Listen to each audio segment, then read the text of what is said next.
every year when we hosted this conference, we always had I don't golf, but there's a charity golf event that we had. I gave it up a while ago. Sure. I didn't need any more reasons to be in pain or pissed off. Sure. Exactly. Well, for me, I could have fun doing anything, but I've learned that there are a lot of people that golf that take that sport real serious. And when they don't hit the ball well, they have these little meltdowns and tantrums. And I don't want to be around those things when they happen. I want to have fun. Yeah. So 100% onus on myself and my competitive spirit. You know, I'm a gladiator at heart. It runs in my DNA, you know, all the way back to Scotland. And so you just got to shiz well, huh? So are we. What clan? Yeah, Patterson. McTavish. Right. Comes from the Thompson clan. So interesting. We'll have to talk about that. You ever wear your tartan? No. So I just learned about all this in our last vacation. We did December. Oh, that'd be this year. And my Uncle Jack, who's the second-gen Marine in my family, who's never said a word about Vietnam in his service ever. Which is kind of unusual for that generation. No, but all he really refers to is boot camp and boot camp stories, and you know. Was it like Full Metal Jacket? Back in those days. I mean, yeah, one of his DIs broke his nose, and he had emailed me, you know, something very Marine Corps-esque, and I was like, "Hey, Uncle Jack, sorry about the delay. You know, Ash and I just landed across the pond in Scotland." And I mean, you'd have thought I told him, like, you went back to the motherland. Hey, I'm sitting here having a conversation with Jesus Christ, like in the flesh, because he just was like blowing it up. You're one of my favorite places on the planet. We hail from the Patterson clan. That's why your middle name's Patrick. Blah blah blah blah blah blah blah blah. We made all the weapons for all the other clans and the Jacobites and fought. And I was like, holy shit, that's awesome. Yeah, I mean, she's the one that digs into the ancestry and the you know, the 23andMe and the history and the family connection. And you know, for me, I love history because I'm a firm believer, and we repeat it when we don't learn and adjust. 100%. And so the more she spoke about it, the more she was like, oh my God, babe. I mean, we were in Ireland one time with a buddy of mine who's fighting cancer, Marine, and Michael Carnell. And what kind of cancer? Stage 4, colon, liver. Wow. And it's also in his lymph system. And so it's it sucks, dude. It's just a fight of his life. Where's he being treated?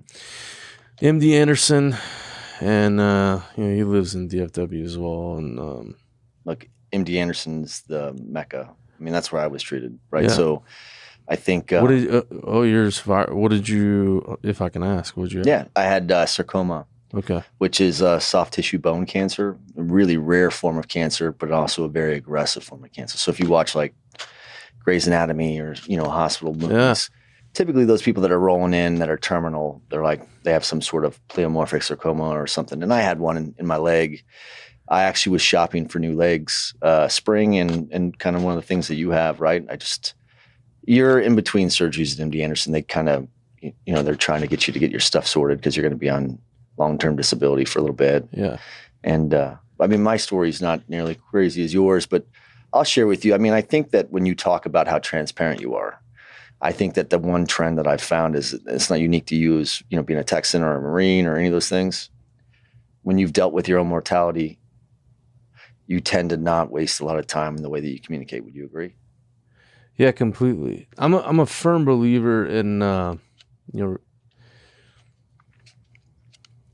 and just for the record, you know, I am a believer. I love Jesus, but I do say fuck a lot because I'm also a Marine, and which is not, I mean, not an excuse, but can be an excuse. And which is like the ladies' department of the Navy, because I was Navy and I cussed like a sailor. So, yeah, well, now that we know how this is going to go, clearly you've been bumped on the head one too many times.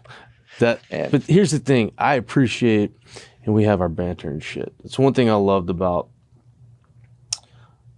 actually putting boots on the ground in country was like all the banter and the back and forth bullshit between the branches, which is, you know, we eat crayons, you guys are a taxi service, sure, the Army just takes up good oxygen, blah blah blah blah.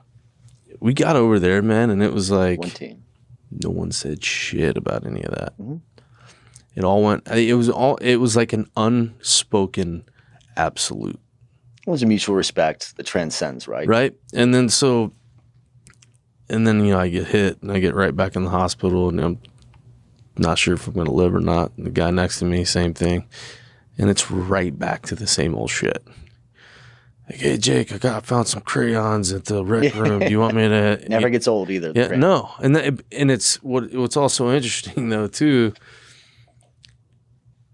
is it's very indicative of having siblings where you just go at it. And I mean, I don't know if you have siblings, but I'm the youngest of a bunch of kids. Me too. So until we adopted my little brother, and it was like, it's cool for us to do it, but if a civilian tries to jump in, it's like, hey, you lock it up. You know, it's funny that you say that. I did a podcast with a guy named Cameron, who's a well-respected person within our industry. He's a C-suite guy at a big data center company, and he went to UT. And as you know, UT and A&M folks tend to trade paint a little bit in this state, right? And I think it's awesome, because it's one of those things that does remind me of the banter and the brotherhood that you have. Oh, yeah. But I was telling him, I'm like, yeah, you guys take it to another level. He's like, you military guys, like, I've watched you eviscerate people, but if a civilian were to jump in and say the same thing, you'd all murder them together type of thing. And I'm like, that's how it works. Yeah, it's a fraternity. Doesn't matter the branch. No, doesn't matter, dude. So tell people who you are. All right. First and foremost, I want to thank you for this.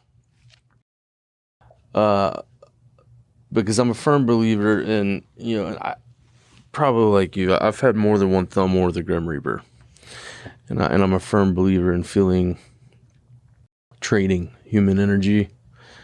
And I'm a firm believer in the eyes are the window to the soul. Sure. And, I've been fortunate and blessed enough to speak to people all over the world. And yeah, I appreciate your realness. I appreciate your authenticity and your conviction. Likewise. Obviously, look, I didn't know who you were. Dan gave me some information, and I think your wife sent me a document, and then with that, I had to scratch the paint a little bit more because I'm like, okay, this seems. I've spent time with some amazing people too. I know you get to float in orbit with amazing people, and at the end of the day, I just felt like I owed it to you to make sure I understand not your constitution as a person, but the foundation. Like, I could probably. Capel, is that where you went to grow up? So there's things that I have listened to. One, because you have a very inspiring story, obviously, and if you didn't have an inspiring story, you wouldn't be in the position that you're in. But I do believe that what you're doing is God's work, and it's one of the most important things that we as veterans could do, right? So, like I said, I love what we do at Overwatch. We get to build for some of the most sophisticated clients on this planet. And they are armed to the teeth, and they hold us accountable, and they make us become better versions of ourselves every week. But I really get to help the veteran community more. And it's important to me. Every man in my lineage is military. I'm military. Never been in combat like you guys. It's a luck of the draw thing. Well, I'll tell you what I have learned, and I have an unlimited amount of jokes against every other branch of service just because I was born and raised in the military bases. But when I first got into this industry, it's a tech industry, and it's an awesome industry. I challenge anybody to find another industry that changes as aggressively as this one does, which is maybe that dynamic of that ballistic explosion is what makes me feel like it's like it was on a submarine where I came from, right? Where there's no 2 days are the same, and I love that. I love the change, the disruption, you're constantly in a mode of either triage or, you're learning, you're getting humbled a lot in this space. And there are people that were coming into this space that had, they were maybe some of the more sought after ones where the Air Force has like these power pros, people that are excellent at going out in the middle of the desert and setting up power plants so you could have a base and have all your internet and all those things. But there's also people that come from the submarine community or the nuclear carrier community, things like that. But what I found was I have 2 business partners, and one's an 11 Bravo Army enlisted, and the other one was an 11 Bravo enlisted, became infantry officer. And they've both been in a lot of combat. And I think for me, having spent so much time with them, it was lost to me. I mean, Dan does a good job of explaining to us. He would come to the first conference with rings and drop us all for push-ups, no matter how many drinks we had in us. Yeah. And I loved it. I love it, all that stuff. I have my ring. My ring sits on my office, on my desk. I look at it every day. It's sitting right there next to the video camera, and I look at it every day. But it wasn't until I had, employees that worked for me that had talked to me about it once, having guns in their mouths and things where I said, it's not enough for us to do good at what we're doing for our day jobs. We owe it to that community, the whole veteran community, to do our part to reduce that number. And we believe that the best way to do that is to provide them a new mission or new purpose as they transition away. They were doing something of significance. They had a purpose when they're in the military. And I think that they come out and we could find a new purpose and give them a new mission, it's mutually beneficial for the industry and their careers, right? Because I think that you're never going to, I'm not going to say our civilian counterparts are lacking in character, but I do know that you're not going to be pressure tested as a civilian as much as you have been if you had served, because you're literally like, when I left what I was doing to start over and start a company, I remember someone asked me, like, why do you do it? And to codify it in the simplest of terms, I spent my entire time since I got out of the military looking for something that I had when I was in the military, and I couldn't really put a name to it. And then one day it boiled down to where I said, I guess what I really miss, or I refuse to work with or work for anyone that I wouldn't die for ever again. And that's what you do when you're in the military, right? Everyone takes the oath and writes the check, and it's, it could cover the cost of up to and including your life, and you've seen that.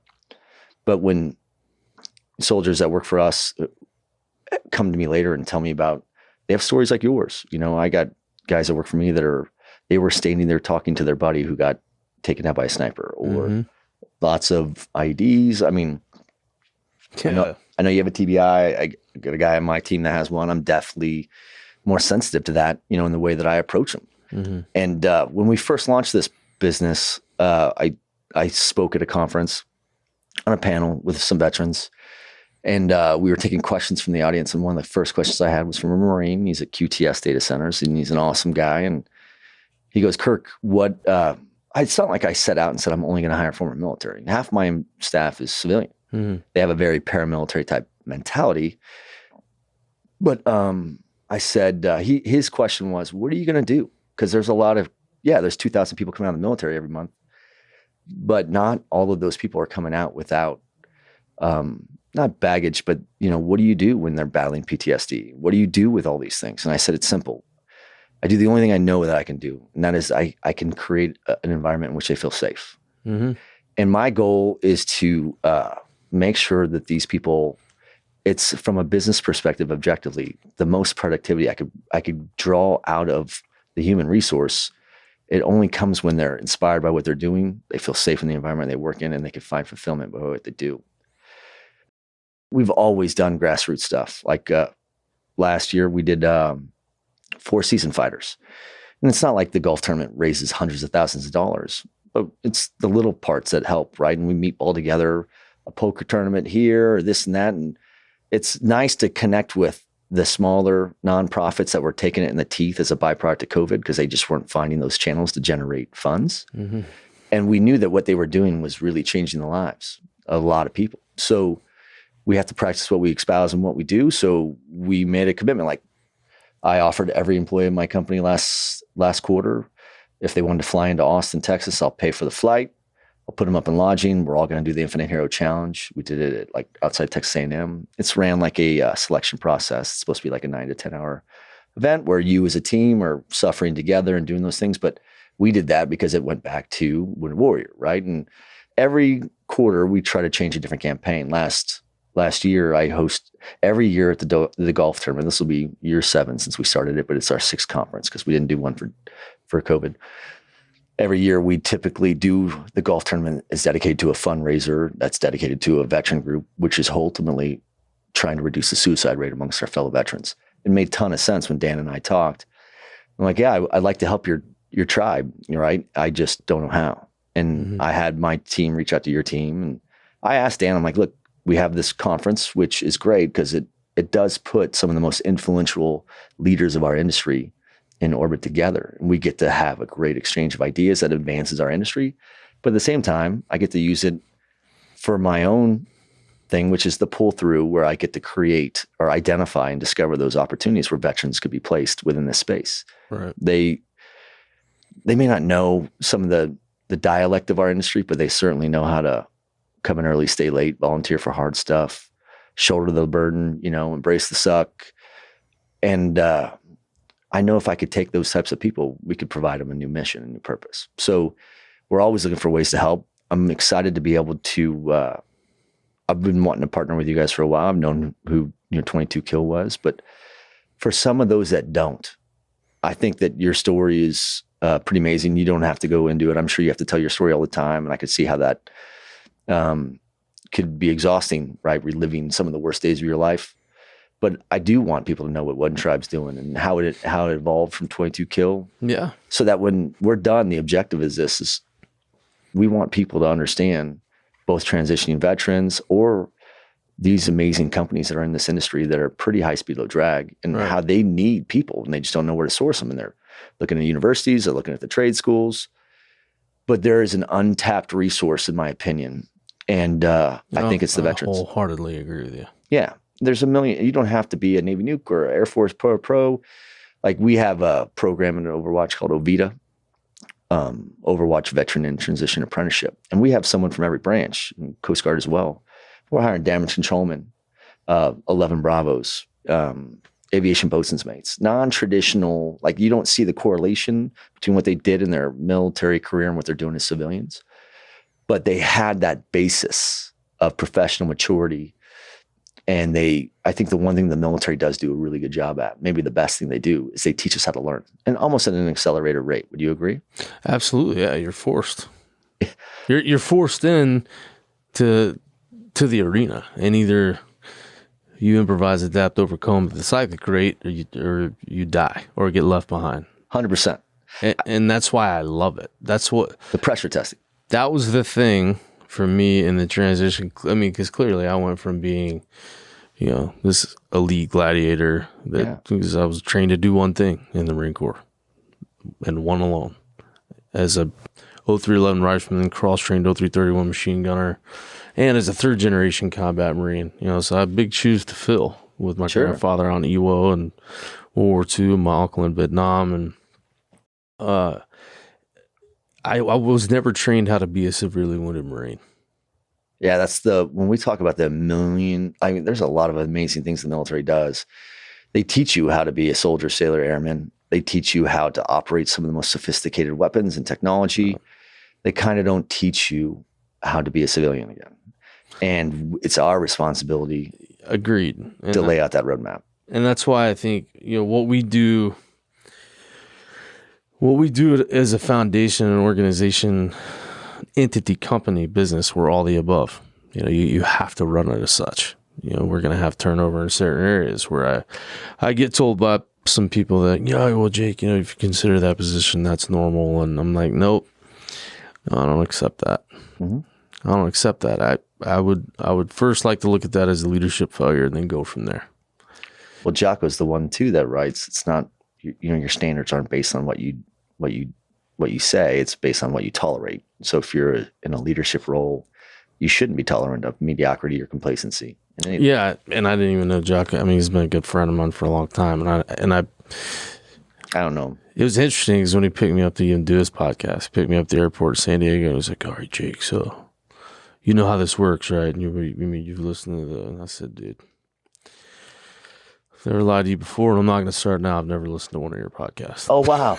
I don't listen to all of them either. He's obviously serving a very interesting community with a lot of the things that he does is inspiring. It's his book, like Dichotomy of Leadership. Yeah. I made everyone on my team read that, even when the previous company I was at. What I was saying is this, and I kind of got lost in it, but the best people that I have on our construction team, not the best, but some of the fastest learners, are those that are combat infantry, Marine Corps, Army. And why is that? When there's nothing that they did, you were trained. Turns out with what you were doing, you were at an advantage in doing well, better that, the bore that you could shoot and, the skills that they taught you were to do a very specific thing. How do you take that same level of professionalism and apply it to a different job, new career? And the thing that you took away from what you did as a Marine in the Army, or what I've seen or witnessed to the people that we've hired, is, there's famous quotes like, everyone had a plan, Mike Tyson, everyone had a plan to fight me until I punched him in the face, right? And you could watch like Black Hawk Down and watch those guys be like, look, everyone has a plan until the bullets are flying. Yeah. Well, when you build massively complicated, heavily dense design engineering programs like ours, that we not only islanded ourselves off the grid, we could co-generate, we could put power back onto the grid and move the needle to the left. These are we're building our own substations. We're doing massive volumes of aggregate power, very dangerous stuff. There's going to be a problem on the magnitude of the scope and size of these projects, because the volume and velocity we move at doesn't lend itself to perfection. So you're in a triage mode day one, minute one. Imagine taking off a plane from New York and landing it in LA months later, but you redesign the plane in flight before it lands. That's the complication that goes into designing, building, and delivering data centers. And those people that are conditioned to deal with everything going wrong, they just do a better job. They have the right emotional response to certain things, and they can moderate themselves based on, we are in the data center industry, which is referred to as the mission critical vertical. And the vertical was measured based on downtime. Like if you would have a asset or a data center go down, you could lose $1 million in revenue per second, or death. Someone died as a byproduct of, the FAA tower going down and they can't track planes. Well, that's mission critical. It was measured in downtime. Well, in the military, mission critical is measured in mortality, right? So, not everybody's getting shot at. A very small percentage of those are. But if you look at the people that are dealing with PTSD, not a lot of submariners. I'm not saying it doesn't happen. I certainly won't trivialize anybody that has PTSD, but the exposure that you had to what you've seen is massively different than what I saw. And it does make sense that you not only had exposure to more really high pressure environments, you also have the ability to think and process really well when you're in the middle of a shitstorm. Yeah, and there's no shortage of those. But having that skill lends itself to a major advantage. Completely agreed. And that's why I believe that, the demographic that we hail from, regardless of military occupation specialty, to me is irrelevant, completely irrelevant. I don't care if you meet a lot of people that are like, well, you were just supply, or you were just, and I'm like, shut up. Those logistics people are. It's infantile thinking. It's infantile thinking, and then you got caught up in your own holier than thou because I'm a lead slinger thought process, which in turn makes you littler than most. And you got to get out of that. I mean, it's the fact of the matter is we're the quarterbacks of the military. We're the ones that get all the glory because we're bullet sponges or lead slingers or both, right? But that I explain to people all over that I speak to. So look, imagine the military is a giant spoked wheel. It's this giant wheel with a lot of spokes. Mm-hmm. What I did. What I was specialized in the Marine Corps was this much of one spoke. It takes a lot of moving parts to maintain the integrity of that wheel. We're just the ones that get all the shine because it's the sexy part.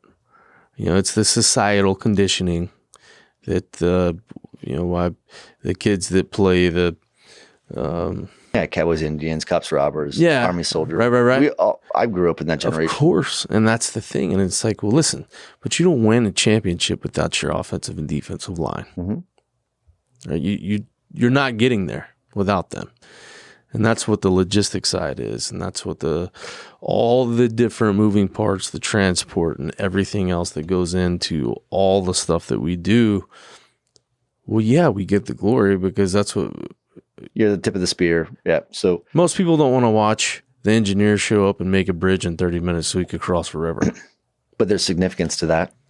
but saves lives. We can't do what we do without that. Yeah. But a camera guy or girl from Channel News X isn't going to show up and go, hey, we just want to get the shot of the bridge being made by the engineers and then we're out. Yeah. Like it's not and that's the way we are as a society. We're so conditioned on being addicted to the drama. You know, and all it is it's a diversion from our own shit. Yeah, I think that's why everybody on the planet knows who Jerry Springer and the Kardashians are, because you can watch it for a moment and go, it's a train wreck. Oh, at least I'm not whatever. Completely forgetting about the fact that pain and suffering is pain and suffering is pain and suffering. There's no Richter scale on it. It's all relative. And that's the one thing as a human race that puts us all in the same arena, same battleground, regardless of race, color, creed, religion, socioeconomic status, where you were brought up, how, who, when, all irrelevant. You were going to get punched in the mouth by pain and suffering. Yeah. What are you going to do when that happens? And that's what we as parents try to teach our kids. And, if we're in a leadership position or a management position, we're hiring these college grads, tradesmen coming into the force, or, people transitioning out of the military. It's our job to help them identify that significance and then prepare them for the inevitable setback that's going to take place throughout, the course of their growth in their professional career. For you talk about like you're a third generation Marine. You're from Texas. Actually born in Louisiana. Yeah. And then I got to Texas as fast as I could. And no knock on Louisiana. I mean, that's here the real why behind that statement, aside from the fact that it's just a cheap overused statement, is that, I did not have a cookie cutter childhood. I did not have, white picket fence and all the blah, blah bullshit that a lot of people will talk about. I've spoken to human beings all over the planet. I've yet to meet that person that was like, yeah, German salute. My childhood was pretty awesome. Never had one really. It was great. And I'm not, the reason being is, or the same reason that guys like us were conditioned to not talk about what's going on 6 inches between the ears. Hey, if it's neck down, free game. Right? Like if you have a bone sticking out of your leg, or, you got a torn up ankle. Hey, go see doc, go to medical. Let's get that addressed. If that's going on in between your ears, we don't do that shit. We're gladiators. We don't do that. And it's counterintuitive to longevity and sustainability when it comes to feeling joy and happiness the way God intended. It's completely counterintuitive. And I believe, with conviction now, that if we would train our men and women opposite of the way that has been being done for now hundreds of years, I believe we would have more effective personnel donning the cloth of the nation. Well, it doesn't mean that we're not going to change the way that society views. I mean, think about it. Less than 1% of the U.S. population serves in uniform, right? Less than 1/2 of 1%. Yep. So you're not going to, that 1/2 of 1% is not going to change the way that everybody does things. But we should be able to recognize as we get out that we can still make a difference even at a grassroots level. And that's my message is, we've helped big shops and individuals that were, there's times where we've only done charity events to help one person. I'd rather make the difference to one person than throw a cup of support into an ocean that already exists for a bigger shop. Like, let's go help everybody a little bit, as much as we can. We are our brother and sister's keeper. That's what we learned in the military. If not us, then who? So somebody's got to do it. And we're able to have this really great platform, which is the data center industry, that has massive growth and a lot of demand. And they're running out of where they could find this talent. And we are trying to shine a big light on the fact that you're not just finding talent that could help you be more productive and bring more value to your clients. You're saving lives when you do that, because there are people that I've hired people before that are like, Kirk, I don't know where I'd be if I didn't get hired, but I do know this. I may not be here, like not here in this job, but like or in this industry, but here on this planet. And I didn't realize that, right? I take a lot of the things that I have had to do or deal with for granted. So I don't appreciate all the things that some of these other people have gone through until, I have partners that are like brothers to me. And I genuinely worry about their future and their health. And I mean, there's probably nothing that's more important to me than the health and the safety of my team. And I've learned that if we could just kind of get this moving and get a groundswell going, then we could contribute to the One Tribes and other groups like that. Listen, man, I mean, it's a live and learn process till the day we die, right? I mean, we're gonna die eternal students of life. And I think the people that accept the is for what the is early on, understanding my control stops outside of my own skin. I have to be realistic in my expectations. False expectations inevitably lead to disappointment. And understand that I can only do what I can do first. Because every day I wake up, it's me versus me, not me versus my board, not me versus my wife, my kids. It's me versus me. Mm-hmm. And how I feel about the dude staring back at me in the mirror is going to dictate the remainder of that day. Right? Yeah. I have to be completely in love with that guy looking back at me. So how did you learn that? Like when you go into the Marine Corps, right? It's third generation. It's something that's in your blood. You go in. Growing up, me and my grandma were like so thick. Like I was between my siblings and my cousins, and like we would all be at Mimi's house, right? And I was the baby of the family until my little brother was adopted. And which was later on. I mean, I was already an adult, and my grandmother would say, in front of God and everybody, as far as I'm concerned, I got one grandbaby. Like it was and of course I clung on to that, And I mean, if my dad and my brother were going on a hunting trip, and it was like, Jake, you can come, but you're too young to go hunt or shoot yet. And I'm like, nope, I'll be at Mimi's. But that's where she really showered me and molded me into understanding what patriotism is and what loving this country is and what giving back to what we can never repay.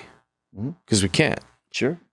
I'll die trying, but I'll never be able to repay this country for what it's given me. And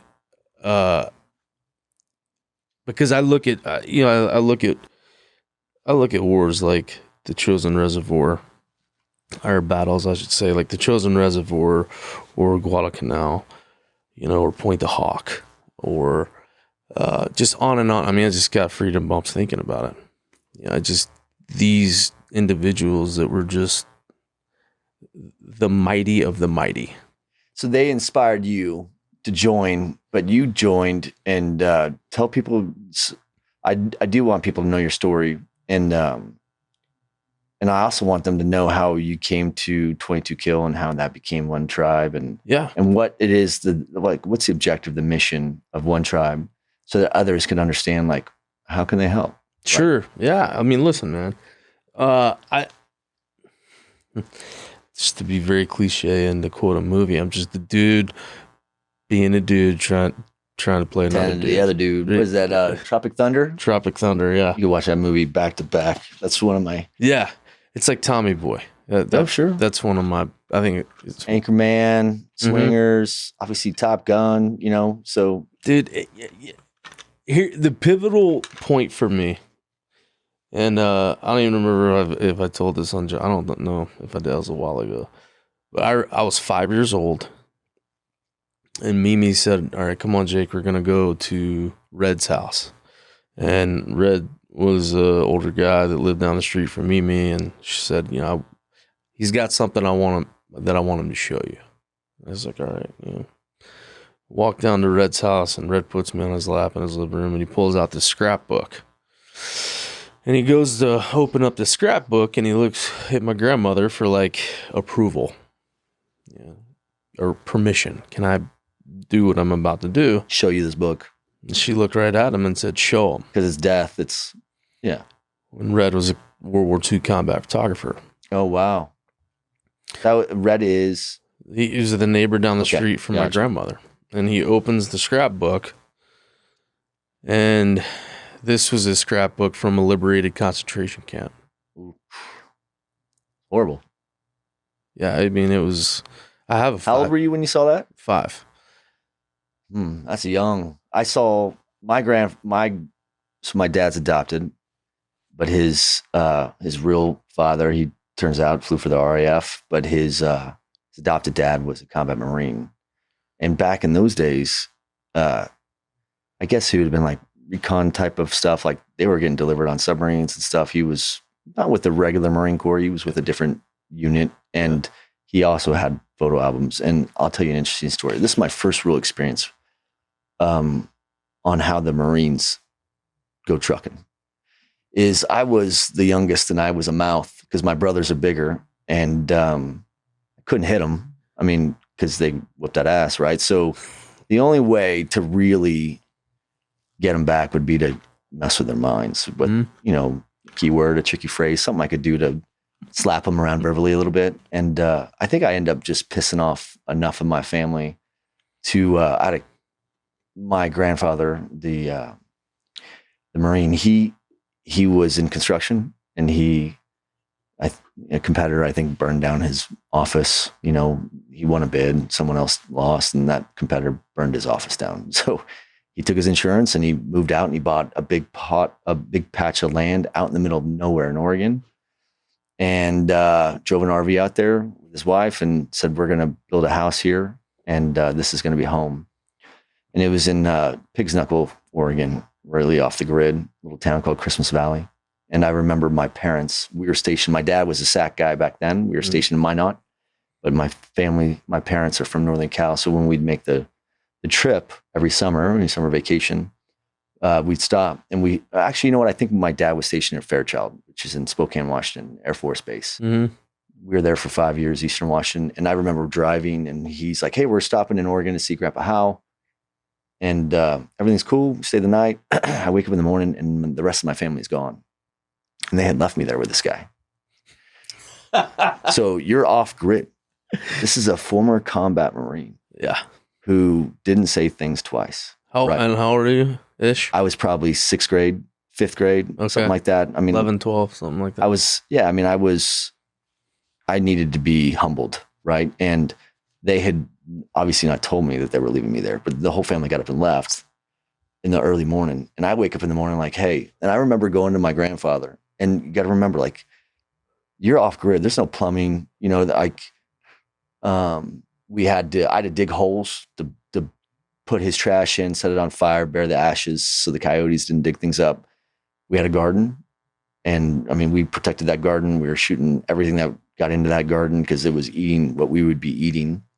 And we would hop fences and, you know, go fish. And I mean, we were hunting or fishing or growing whatever we had. It was very sustainable. And he had very strict everythings, you know, and it was in the morning, the first morning, and he was asking me something, and I was asking him questions back. And all I remember is after a while, I'm laying on my back on the ground, and he's standing over the top of me with his arm cocked. He's like, "You want another one, or do you want to get to work?" And I was like, "This is going to be a long day, right?" But that's my first experience with this guy, and he was everything that I needed at that point in my life, right? In terms of lacking discipline and respect. And he, the best thing that my family did was leave me there with him for, it turned out to be a month.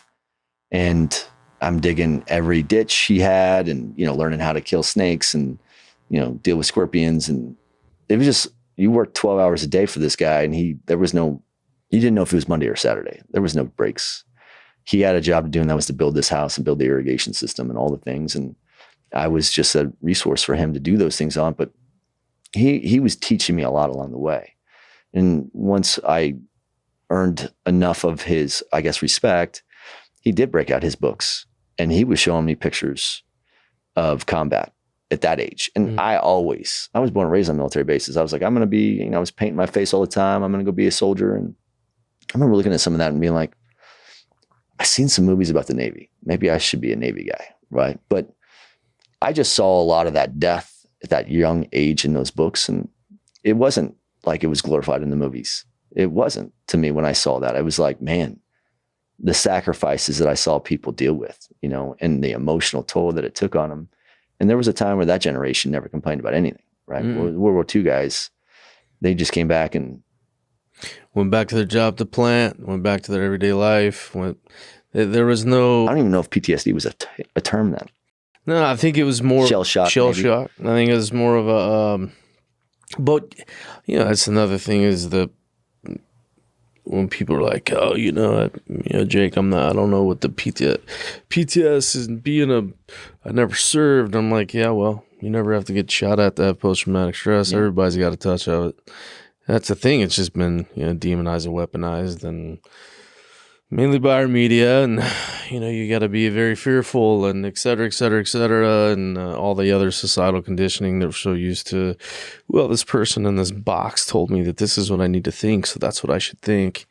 And it's like, no, you're allowed to devise your own opinion after you do your own homework. Just don't be a lazy ass. Figure it out in conjunction to your morals and your principles and the way you think you should lead your life, and probably pick that line. That's just like as a guy that was, I didn't move to Texas till I was, 9, 10, 11, somewhere in there. And that's where I went to Capel. And, because of my background and how I was raised and, the service that my family has done, I mean, all the way back centuries, everyone assumes how I affiliate politically and ideologically and religiously and all these other things, right? Because it's, because of XYZ, you're blah, blah, blah. And sometimes that's true, Yeah, and I also think that, no, I don't need a letter by my name for me to know who the hell I am. And I definitely don't need someone in a box that talks for a living to tell me what I should be feeling or how I should be conducting myself or how I should be raising my family or how I should. No, I'm going to do it my way, and I'm going to do it with conviction and integrity and right things, right reasons. The rest will take care of itself. I'm going to. That's how I'm going to move forward. That's how I plan on leaving this spinning ball of chaos better than I found it. And it's through one soul at a time. And if it only impacts one, it was all worth it. So help us understand how you went from, we know why you joined, and you wanted to be, in that infantry and rifleman stuff. And then you deployed to, what year is your first deployment? 2004. Anbar province? Is that Sunni Triangle. So in 2004, how it was very kinetic area, I'm sure, at that time. When we were doing our work up at 29 Palms, which we thought was probably the shittiest place on the planet when we got there, till we got to Kuwait, and then till we got to Al-Anbar, it was like, oh, okay, it just gets progressively worse. But you love it, how much it sucks sometimes, right? So it's addicting, yeah. And it's because there's nothing special about your pain and suffering. You just look to your left or right. Everyone's in the same boat. Same boat. Yep. And that's something that I really do miss. I do it. There's not a day that goes by that I don't miss it. And the truth behind it is that it's simpler. It's inherently more dangerous, but it is 100 times. Oh, when you're in active duty? When you're out there hunting someone who's hunting you. Yeah. You only care about that. Nothing else matters. Doesn't matter when you eat. Yeah. Doesn't matter when you drink. You'll sleep when you sleep. All of that is irrelevant. You don't have to worry about who's going to get child A to football and child B to baseball and pick them up and then take them to the tutor. 100%. That's way harder. More brain damage. With this, and that's what I need. I want people to understand. You don't have to wear a uniform to serve your nation. Agree. It's a huge misnomer. You're seeing that as a business leader now. You're seeing that the impact you're having now, I feel this way now after having done what I did with Center for Brain Health and Brain Performance Institute on to 22 Kill, which is now One Tribe. And you're going to have to, we're going to scratch the pain on all that because I want to hear about that. Yeah. But I think what I'm doing now, I think every phase of my life has served its purpose because God's got a plan, right? And whether we agree with the plan or not is irrelevant. It's his. Right. And, and it's like my wife told me the other day is I was, I was having a very frustrating moment, and it was like, it's God's timing's perfect. And I was like, that's fine. That doesn't mean I don't get to get frustrated. Sure. Because I'm human. And I'm going to exercise that shit because I'm not going to be zen all the time.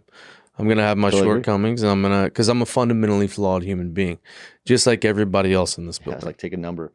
Well, my kids get all upset about certain things, they're competitive athletes. And I always go, hey, you got 5 minutes. Set an alarm on your phone. You get 5 minutes. You can bitch, moan, complain, cry. But after that, you got to turn it back on. So you get 5 minutes. And if you need more than that later, we'll talk about it, but you got to keep moving forward. Right. And I think the first time that they saw me say that to them, they're like, where's my empathy? Right. I'm like, listen, man, we don't learn from anything we do right. We only learn from the things we do wrong. And sadly, pain is the best teacher. Yep. So whatever you're feeling right now, there's got to be something that could be harvested from this. There's got to be a purpose that you can find, that you could take away from this and be a better version of yourself.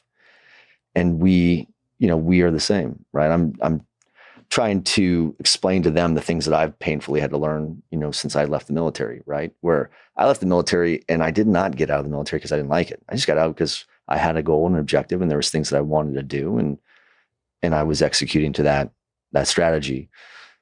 The hardest thing to do was to refine that community where I was surrounded or immersed in an environment where I knew that people cared about me. The beauty of on a submarine is, you go to sea, you could punch each other in the face in the mid-level berthing area and get in a fist fight between one rate and the other. And that happens all the time. But when we pull into that third world country, we got out, someone bump into that guy. That was still your dude. You pull the plug and you got 110, 112 brothers that are like, they may be sons of bitches, but they're your sons of bitches. That's right. And if they punch me in the face, that's different. They won't let anybody else do it. Right. So I missed having that. And that became the standard, right? Like, I need to work for people that genuinely give a shit about me and my overall well-being. And that's not the way corporate America is designed, right? They have some companies, if they're public, their clients aren't coming into the front door anymore.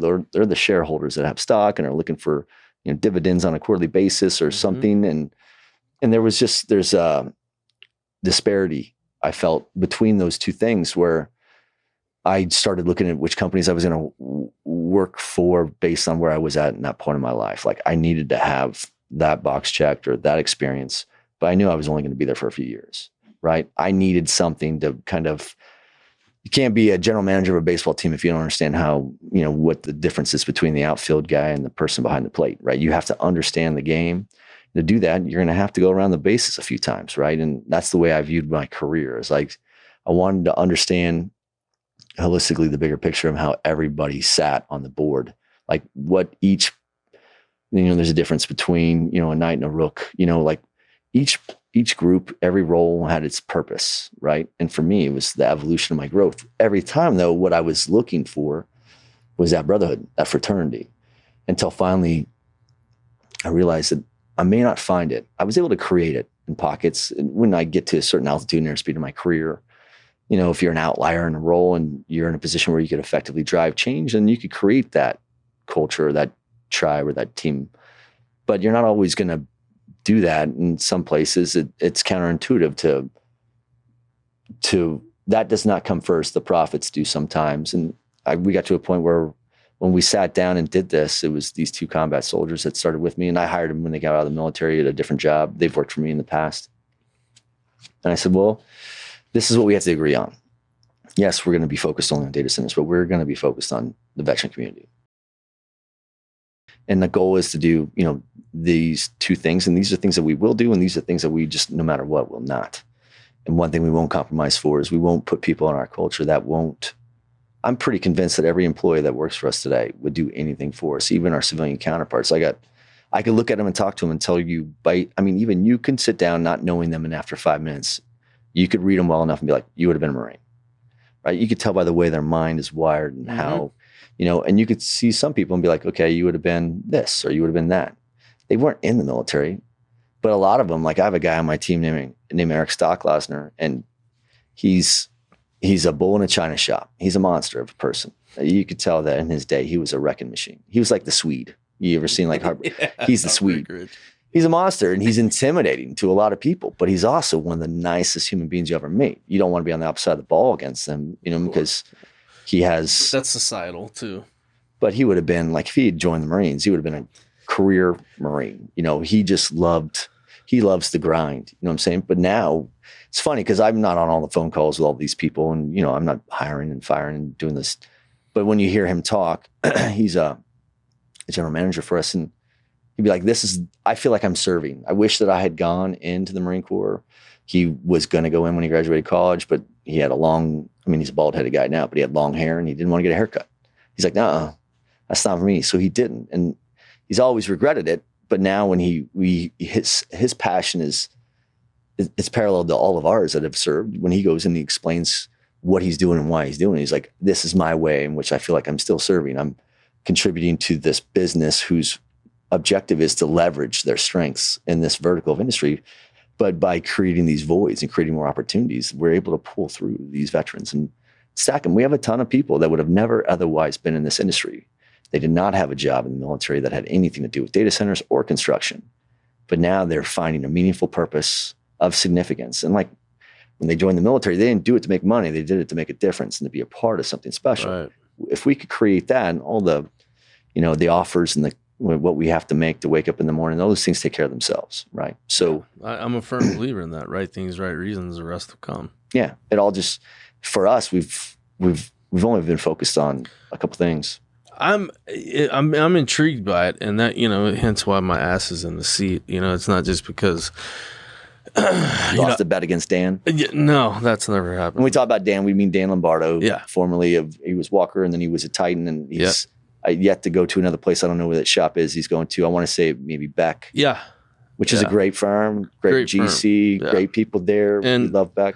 Yep, and good for him. But he's been involved with you for day one, and he's a huge advocate.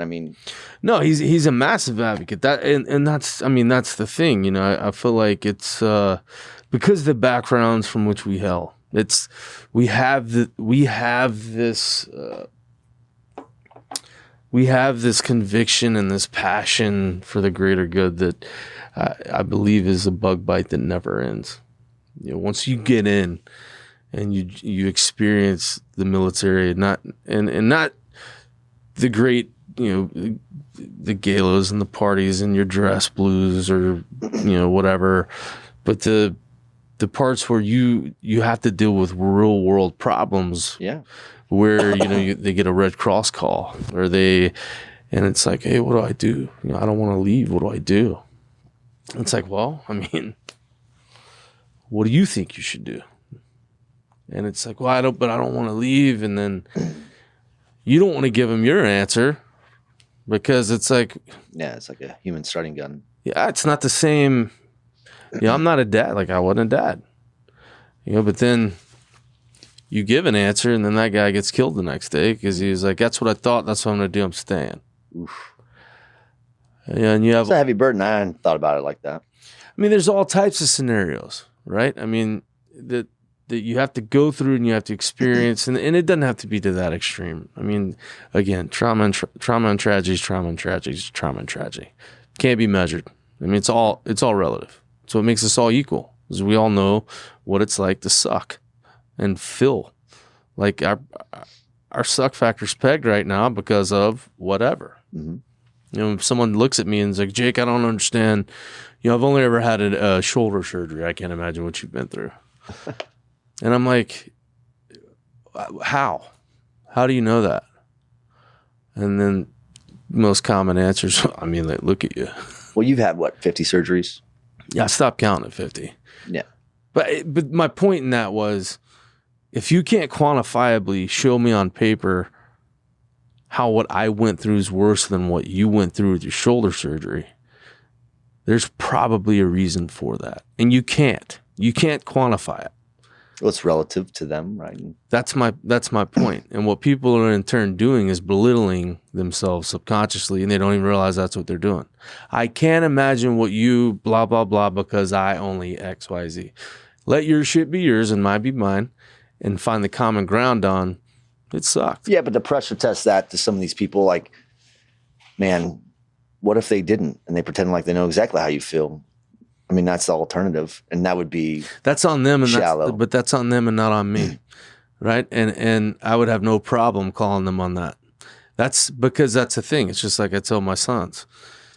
You got to understand that, Dad, when I was out on the mat, when my kid was doing Brazilian, doing BJJ, and he was, if coach would have told me to pass instead of getting full, and I'm like, stop.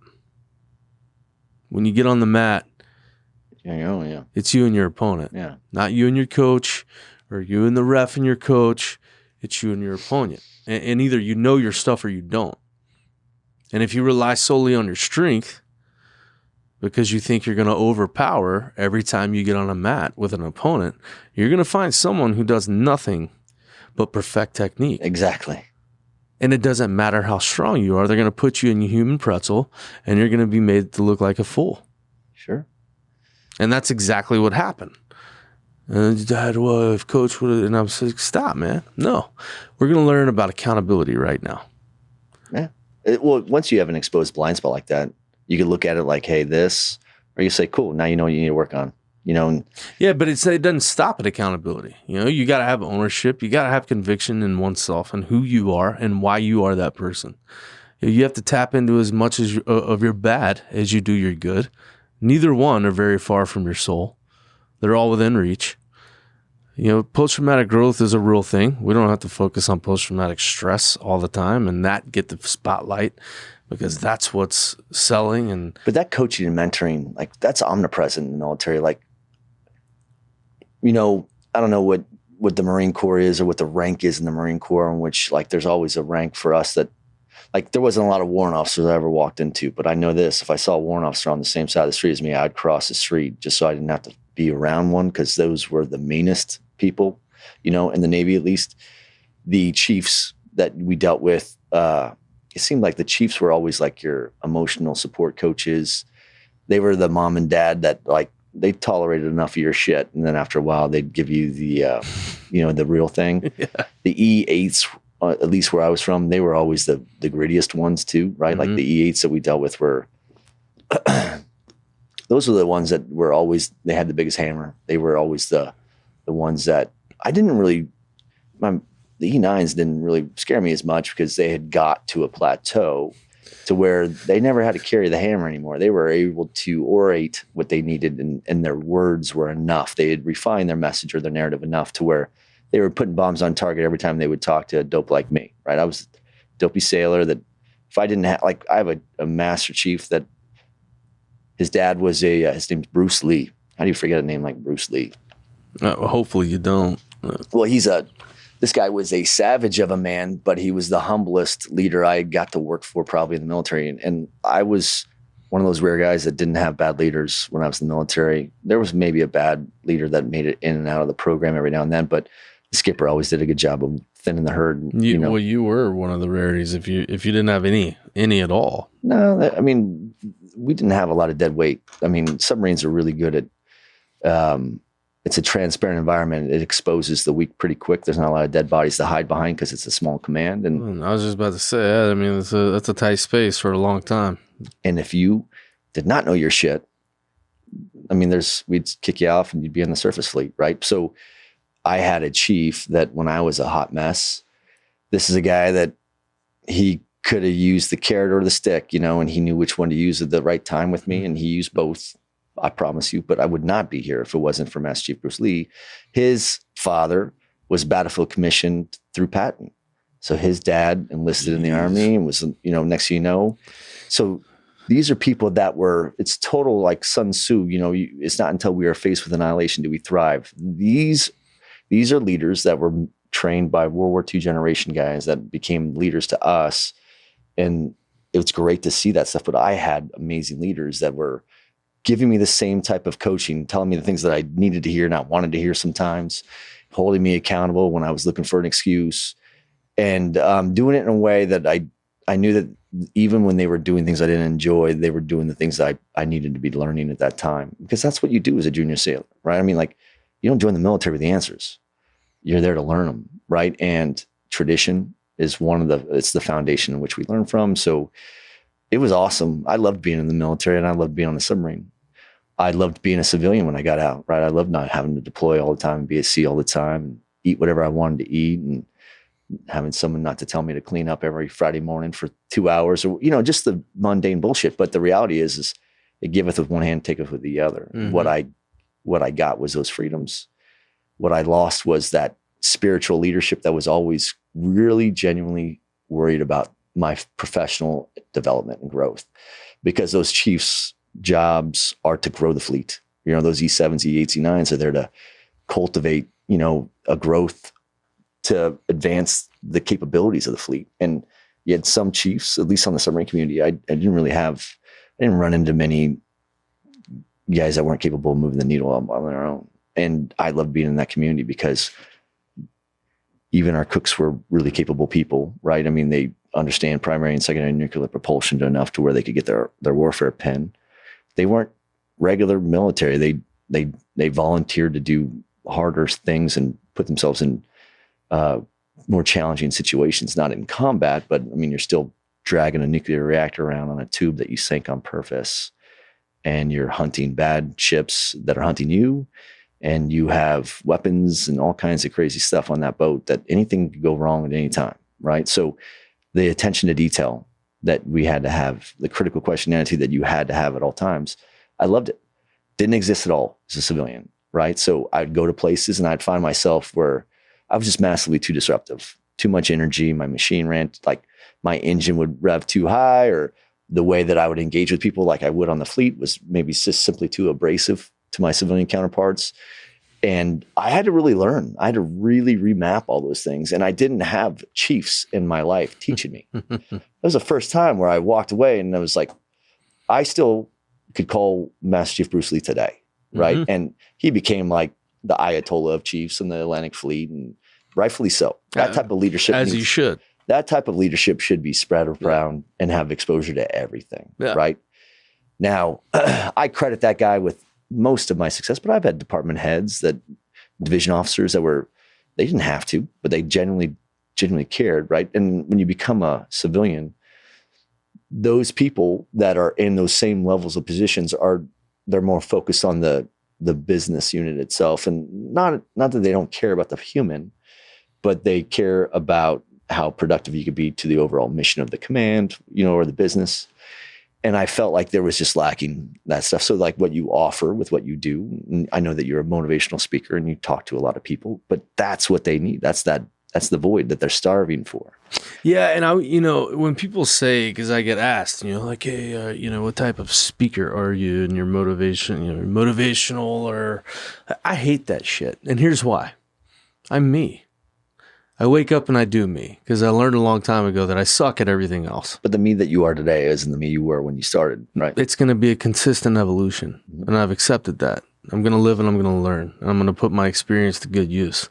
And I'm going to try and get people to avoid making the mistakes I've made, or having to battle the demons that I've had to battle and lost every time, because you can't do this life thing alone. Mm-hmm. It's not how we're designed. It's not how we're structured. We're tribal. Yeah. That's it. And so for me, it's like, yeah, I mean, if I walk off a stage, which first and foremost is therapy for me, right? I've learned to find therapy in everything I do, everything, and even the things I hate, like cleaning. You can find therapy in everything you do. You don't have to go to, there's not one specific form. And so I think it's very valuable for people to understand you can consistently grow and heal forward as a human being that bleeds red, just like the rest of them. But did you have a support group that helped you? Did you arrive to this mentality on your own, or did you have a series of people that kind of... Since the day I was born. Just like you had Bruce Lee, right?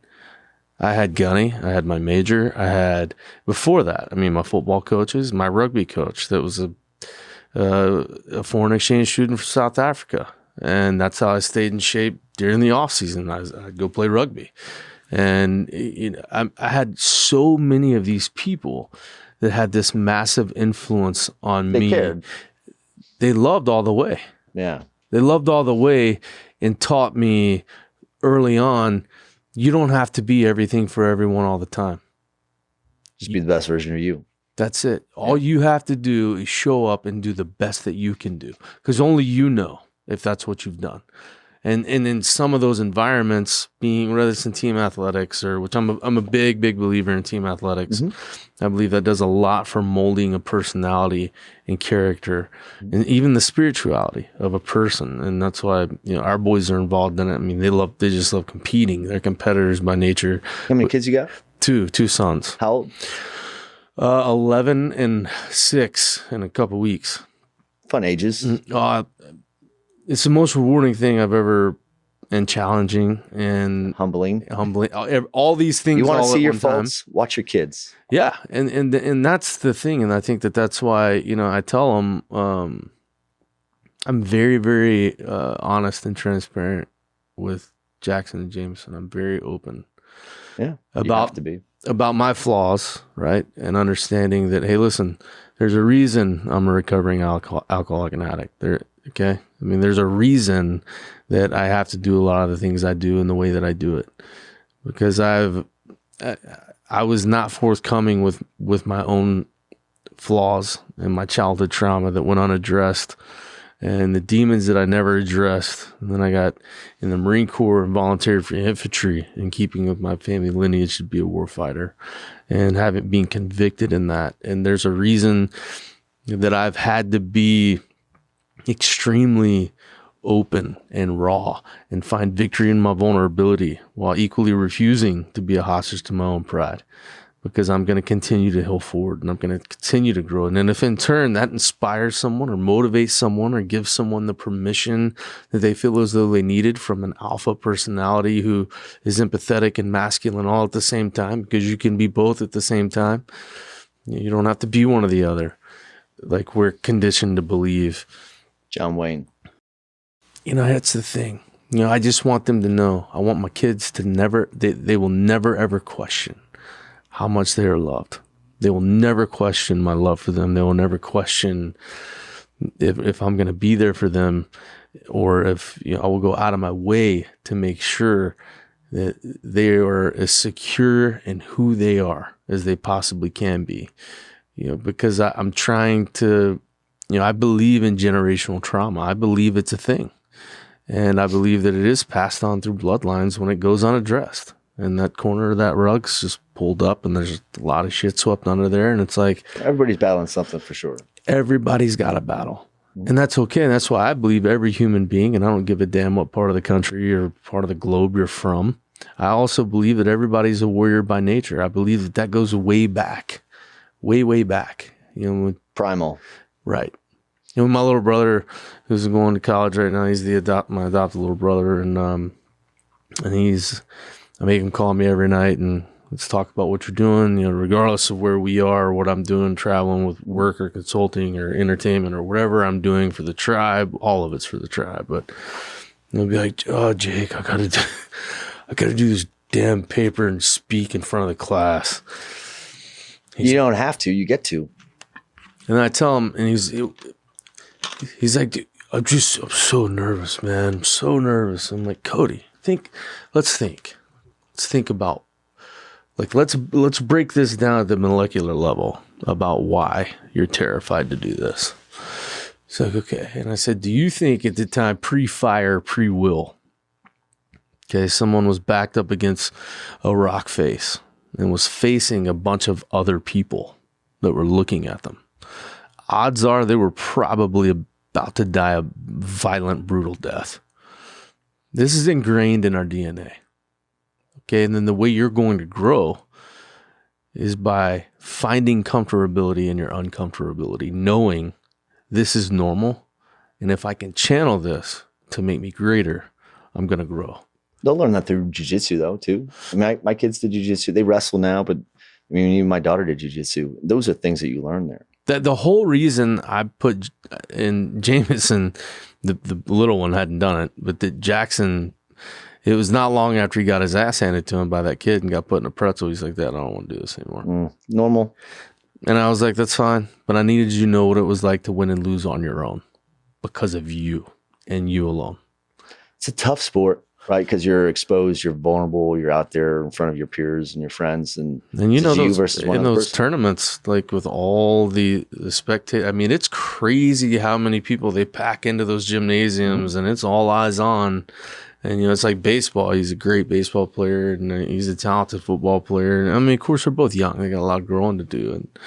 And I said, here's the thing, man. In football, you got 11 people on either side of the ball. If you make a mistake, odds are someone's going to be there to help you pick up your slack. On a baseball field, if you're playing third base and someone hits a line drive and you just flat out miss it, God and everybody saw it. Yeah, it's that's pressure though.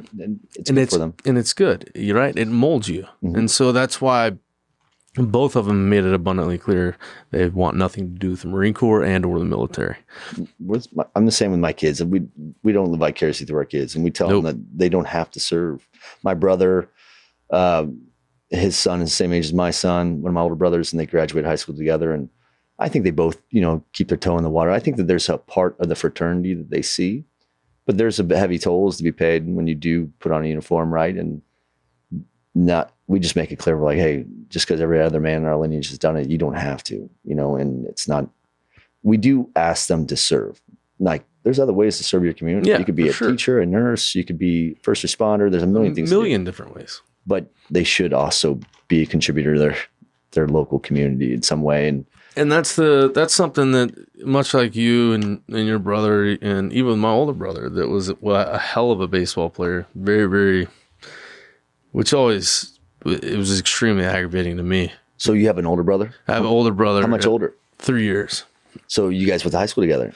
No, because when I moved, he stayed with my dad in Louisiana. Yeah, gotcha. And it was, my parents got divorced when I was real young, and it was a split family, and then my dad got remarried, and to a great woman that's every bit as of my mother now. She might as well have birthed me. That's the way I look at it. And it's, it not in the beginning. I was a bitter kid who was pissed off, didn't understand why this parent woke up one day and that parent was gone, and I didn't see him for 2 years, and I had no idea what was. I mean, everybody's got their shit. Everybody's got their backstory, and I've been very open with my oldest about it, because little man's a little too young to understand. Not a lot of life experience yet, but I'm a firm believer in they're either going to learn on societal terms or our terms, and one of those is either be ours. I mean, like, you could raise lamb or sheep, they say, or sheepdogs. What for you? I do want to talk about the high level, right? Because you don't have to talk about what happened to you in the military. But I'm happy to talk about whatever you want me to talk about. What I think is this: you had something happened to you when you were in active duty, and it had a profound impact on you, and then you had to you kind of almost have to reinvent yourself as a byproduct of something that is massively impactful to your life. Is that? And that whole journey you went through to get to, like, from that awakening, so to speak, to One Tribe, because One Tribe was recently, it was renamed from 22 Kill, right? Yeah, a year ago this month or next month, yeah. So what I want to hear is, like, how did we get from the guy, we know, the genesis behind your desire to join, and then once you were in, you deployed. How long were you in until crazy shit happened? And then what happened to you when that happened? Like, what are the things that you prepared your whole life by being immersed in this environment with generations of Marines and the mentality that those types of people have? And then you go into this situation and you're trying to figure out what's next. So for me, how did you get from your first deployment to where you're at One Tribe? You're the CEO of One Tribe? And I'm not a big believer in titles. It's completely for you're the quarterback. They're societal, man. These titles are they're societal, and because to me, humans are humans, right? Like you're a good person or you suck. I feel like there's not a lot of gray area there. I always looked at it as you're either motivated or you're not. Okay. I mean, and it can be told, I mean, we could go, there could be analogy after analogy after analogy or metaphor after metaphor after metaphor, but it's essentially the same thing, right? And for me, I went from being pissed off for a long time that I was denied the right to, and I use that loosely, to die as a gladiator on a field of battle. You know, I was very angry for a long time that was taken from me. You know, very Lieutenant Dan.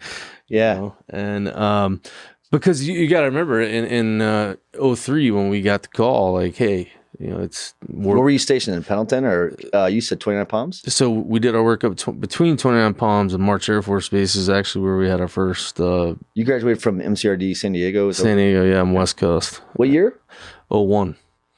I had a stepbrother that I went to his pass and review in 01, I think. Could you remember the month?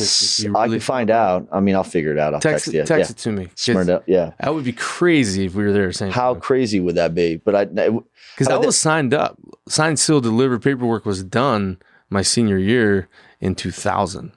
Oh yeah. Because you were 18 or something. You're older. Yeah. Right. All right. And then I went on the buddy program with a guy I played football with, a cop. Oh, so he went in too. Yeah. And they put you guys in the same basic together, right? Yeah. And which was great until the DIs found out that we were there on the buddy system. It was. Did he end up going to the same command as you? No, he would not do it. I begged and begged. He would not. He was like, I'm not doing it. What did he end up doing? Arty. And what did he end up? Is he still in? No, I actually buried him a few years ago. Oh, he is a car wreck. That actually happened here in Austin, and it was a bad. He had a lot of demons, and it stemmed from having to have a major back surgery from an incident that happened when his 7-ton went in the Euphrates, and then got home, and then had to have a back surgery, and then I told him as an addict. It's like, hey, maybe careful with that stuff, because your personality is a lot like my personality. And, whereas if one pill works great, 5's going to be awesome, which leads to, sure. Never land. And, but yeah, I buried him a few years ago, but we went together, and we actually had made it to where we weren't going to have to go to boot until like December. We graduated. You were in depth for May, June of 2001, because we wanted to have some playtime, before we had to go. Really? And then 9/11 happened. Sure. And being a combat billet, it was. Imagine having drill instructors being in basic training when September 11th happened. I bet you they rotated pretty hard. Like they took their job a little bit more serious. It was not that the Marines ever don't, especially for that type of thing. Yeah, but because Marine Corps boot camp is like 4 weeks longer than all the other branches. Yeah, right? It's 3 months, and it was intense, and not that. Yeah, basics is supposed to be. Yeah, but I mean, it was a very every day was a gut check, because we knew we were going to war. Sure, we were training. It mattered, for war. And so it was, and once they found out Danny and I were there on the buddy program, and it sucked because I was first squad leader, but then it was like, then of course they pitch you against each other. We're brothers. No, that we did that on our own, because I was a squad leader, Danny wasn't. And he asked me to get him on fire watch one night, and we were still at MCRD San Diego. It's before we went up north to Pendleton, and he's like, "Hey Jake," came to my rack one night. He's like, "Hey Jake, Scribe's got me on fire watch at like 1 a.m. You tell Scribe get me off." And I was like, "No." He's like, "Bro, why are you not?" I said, "Because everybody's got to do it, Danny." Yeah, fair, man. I've got to do it. I said, "The guide's doing it. Everybody's got fire watch, bro. We were just doing our part. It's 1 hour." He's like, "No, dude, you can get me off. This is crap. You're just doing this because you're a squad leader." And I was like, "Okay." And I called the Scribe over, and I said, "He gets hour on, hour off till I tell you otherwise." important starboard watches. All right, well. And then he goes, you can't do that. And I said, go tell them I can't do that. And pointed to the duty hut where the DI sleep. And he knew that. That's tough. I did for like 3 days. He was a zombie for like 3 days, man. He hated me after that. We weren't. And then on graduation day, when they said platoon 2018, dismissed. He was the first guy, like sprinted to me and hugged my neck and just started crying. And I was like, okay. Because you made it. All that pain and friction, like you don't remember those things. You just remember the good stuff, you know? Yeah, I remember boot camp is, and I never question, you hear a lot of guys in the military, when I say guys, I mean men and women, old military habit, it's both. Yeah. But you hear a lot of them go, God, there was just in one situation and I asked myself, what the hell did I get myself into? I never one time, regardless of how high the suck factor was pegged, I never one time did that. I never one time questioned, like, what in the hell was I thinking? Not one time. Yeah, you were pretty convicted in what you were doing. I knew I was leaving there a Marine or in a box. Sure. Those are my options. Well, so that mentality had to have benefited you. How long were you in before you had your incident? So I got hit 04. And how long were you over there for then? It was 36 days, 35 days. So it was quick. Yeah, 29th mission. No kidding. It was, we were very, very, 04 Sunni Triangle, also coined the Death Triangle because, Rainbow Triangle and Unicorn Triangle were taken. So they called it the Death Triangle. Whether you wanted to fight or not, you were going to fight. It was that. And I mean, I know I'm preaching to the choir, but it was, we knew when we were doing our work up at 29 Palms, because we didn't know yet whether we were going to Iraq or Afghanistan. We knew we were going to one of the two. And we knew we were doing very specialized training in a 3D warfare environment. And we knew there was a couple places we didn't want to go.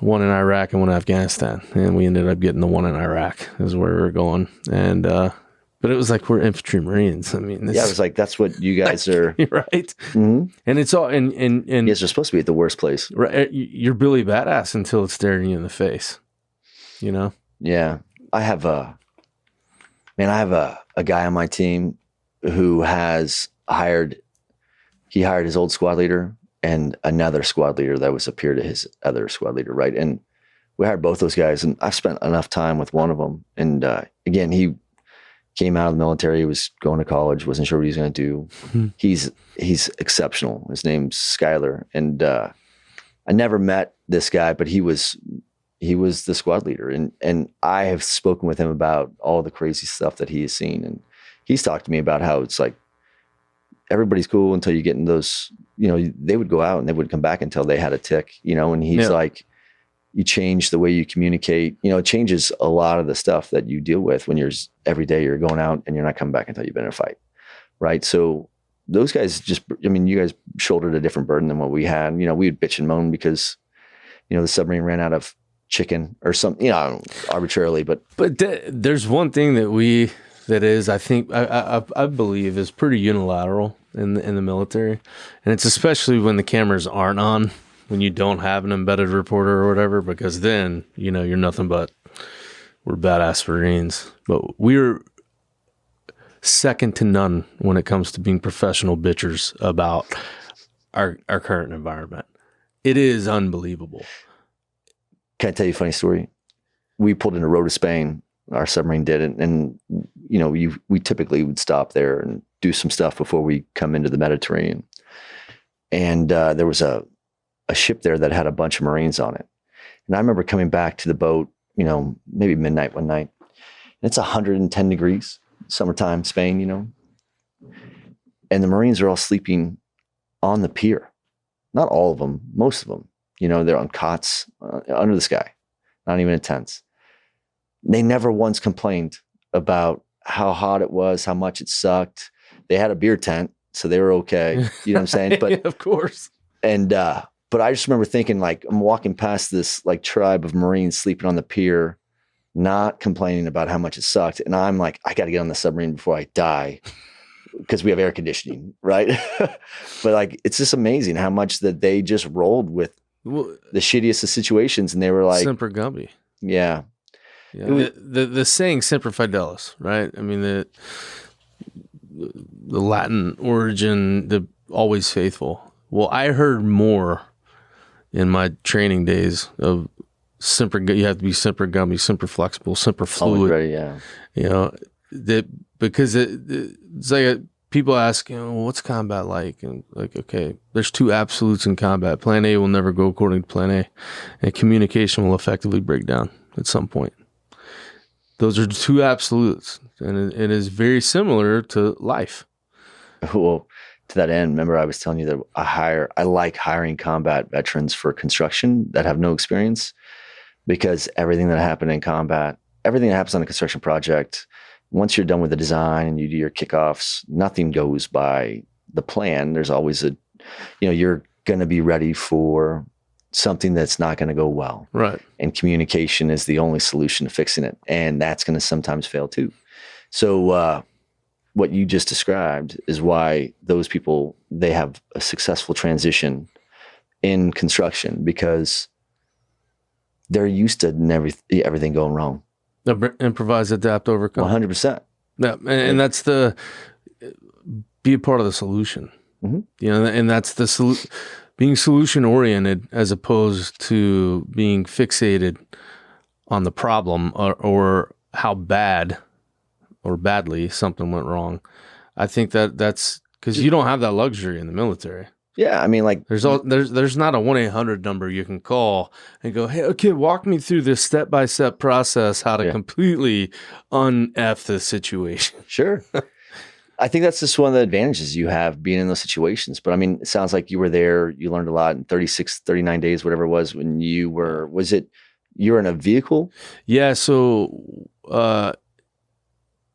interestingly enough, when we were doing our work up 21 Palms, and we actually lost our first Marine in at a training incident in March Air Force Base, and it wasn't even training. Actually, it was just doing stupid shit. Which is what junior soldiers, sailors, and airmen do. When you're not training, you're doing stupid shit. Right? Yeah, and but it was our first big. It was sobering because this kid was like. We're all kids, but I mean, this 18, and he just finished boot camp and just finished School of Infantry, and instead of taking his 10-day leave to go be the family that they afford everyone to be able to go before you go do whatever, he said, no, I just want to connect to the unit and get going, training, and because we're going, and that's something that always really stuck. I just remember being, I really admired that, because it just showed me like, I didn't know how many guys even in my platoon that would have done that same thing. Because he hadn't met any of these Marines. He doesn't know who and walking into a Marine Corps, an infantry one, no less, is a lot like going to jail the first time. Like you're going to get sized up, and you're going to have to throw down at some point. I tell my kids that all the time. I'm like, it's like being in prison, I guess, It's the same thing. You're walking in, and you got to prove you're worthy of being there amongst those other warriors. And you want it. You want that. I couldn't wait. The validation. Absolutely. Rite of passage, yeah. Absolutely. Because it's that's tradition that goes back 200 some odd years. Well, you can't fake it to yourself, right? No. You have to feel like you belong, right? So you have to endure, or your life is going to be hell. Well, you guys, like, everyone's literally putting their lives in each other's hands in those situations, right? Yeah. More so than what we were doing, on ships. But there's so much value from those situations. That's why I was telling you, I'm like, people come out and we have people like, they have no experience. I'm like, they actually have a shit ton of experience. Yeah. It's like anything else. I'm like, learning the language of that industry is the equivalency of me taking you and dropping you off in Brazil for 2 months. By the time I bring you back, you're speaking fluent Portuguese, and you've evolved because you had to. And I think that that's what the military teaches us, is they put us in these really challenging situations. It's sink or swim. And another something that I thought, I feel as though still the military does brilliantly, is that because we have all of these different conditions spewed at us every single day from entertainment and news and social media and all these different things. And regardless of your upbringing or where you come from, you show up to your first unit, wherever that is, or your first battalion, or et cetera, and you get all put in the same room. And I'll never forget the first time I was put in the same room with my unit, the Battling Bastards, and my gunny saying, look around you. This is your blood. This is your family now. I don't care where you come from or what you believe. Figure it out. And then you had people from all walks of life, every race, color, creed, religion. You don't care about any of that stuff when you're active duty. No one cares about any of that stuff. All family. Yep. All family.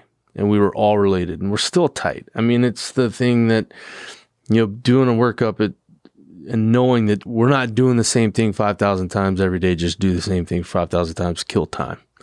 Like, we're establishing muscle memory. Yeah. And combat effectiveness. We're doing this so many times that we can react without thought to work with precision and be so fluid in what we do that we're unstoppable. That's why we do it. That's why we train as hard as we train. And especially in the Marine Corps, like, we have a pretty impressive track record of being able to show up to impossible situations and win handedly at will. Yeah, will. That's it. Like, hunger to win. That's it. It's such a massive, that's why I said, I'm like, people are either motivated or they're not. They either want to win or they're okay not. Mm-hmm. And for me, I guess you're right. They suck or they don't. But for me, I'm like, I can handle losing. I just can't handle people not trying or quitting, So, but you're out on this patrol. You're in a big, what are you riding in? Two-door soft top Humvee. That's what we had no for. Are you driving? You shotgun? So I was supposed to be a driver, shotgun. And when this REACT got called, we were back at Al Assad. We were doing, getting, if we were lucky, if you got to the water, to the shower trailer in time, you would have hot water, and we'd get a hot chow, maybe put on fresh camis, because I'm sure we all smelled amazing. And we went out to Al Assad, and then we got the orders. We're going to Dulab, and I had a deal when I left. And I think this is my conviction of just being so. My plan was to start a career in the Marine Corps and either finish that in 20, 30, however many years I could do, or die in the Marine Corps. Mm-hmm. The end of. So you were a ride or die Marine. That's it, and I wanted to be a Mustang. I wanted to be enlisted and then move into the officer realm, because my grandfather was Corporal Schick, then my uncle was Corporal Schick. And so I was like, okay, I want to raise the bar for the 4th gen, whoever that is.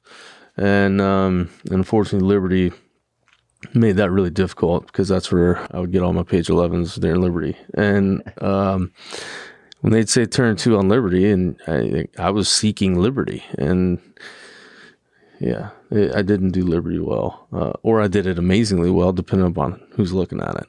Sure. But I became very accustomed to standing tall before the man on Monday mornings. And so, we're out there, we're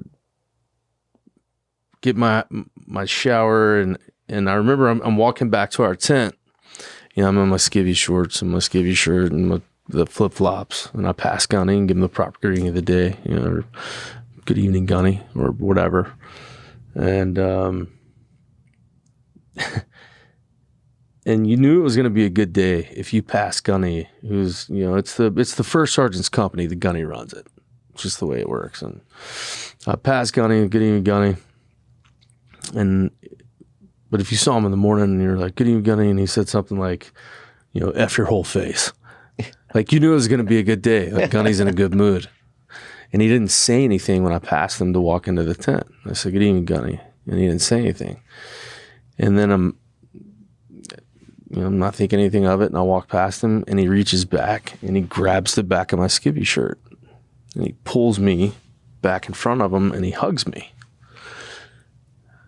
And all he said was, you're going to be good, Schick. And I love you, devil dog.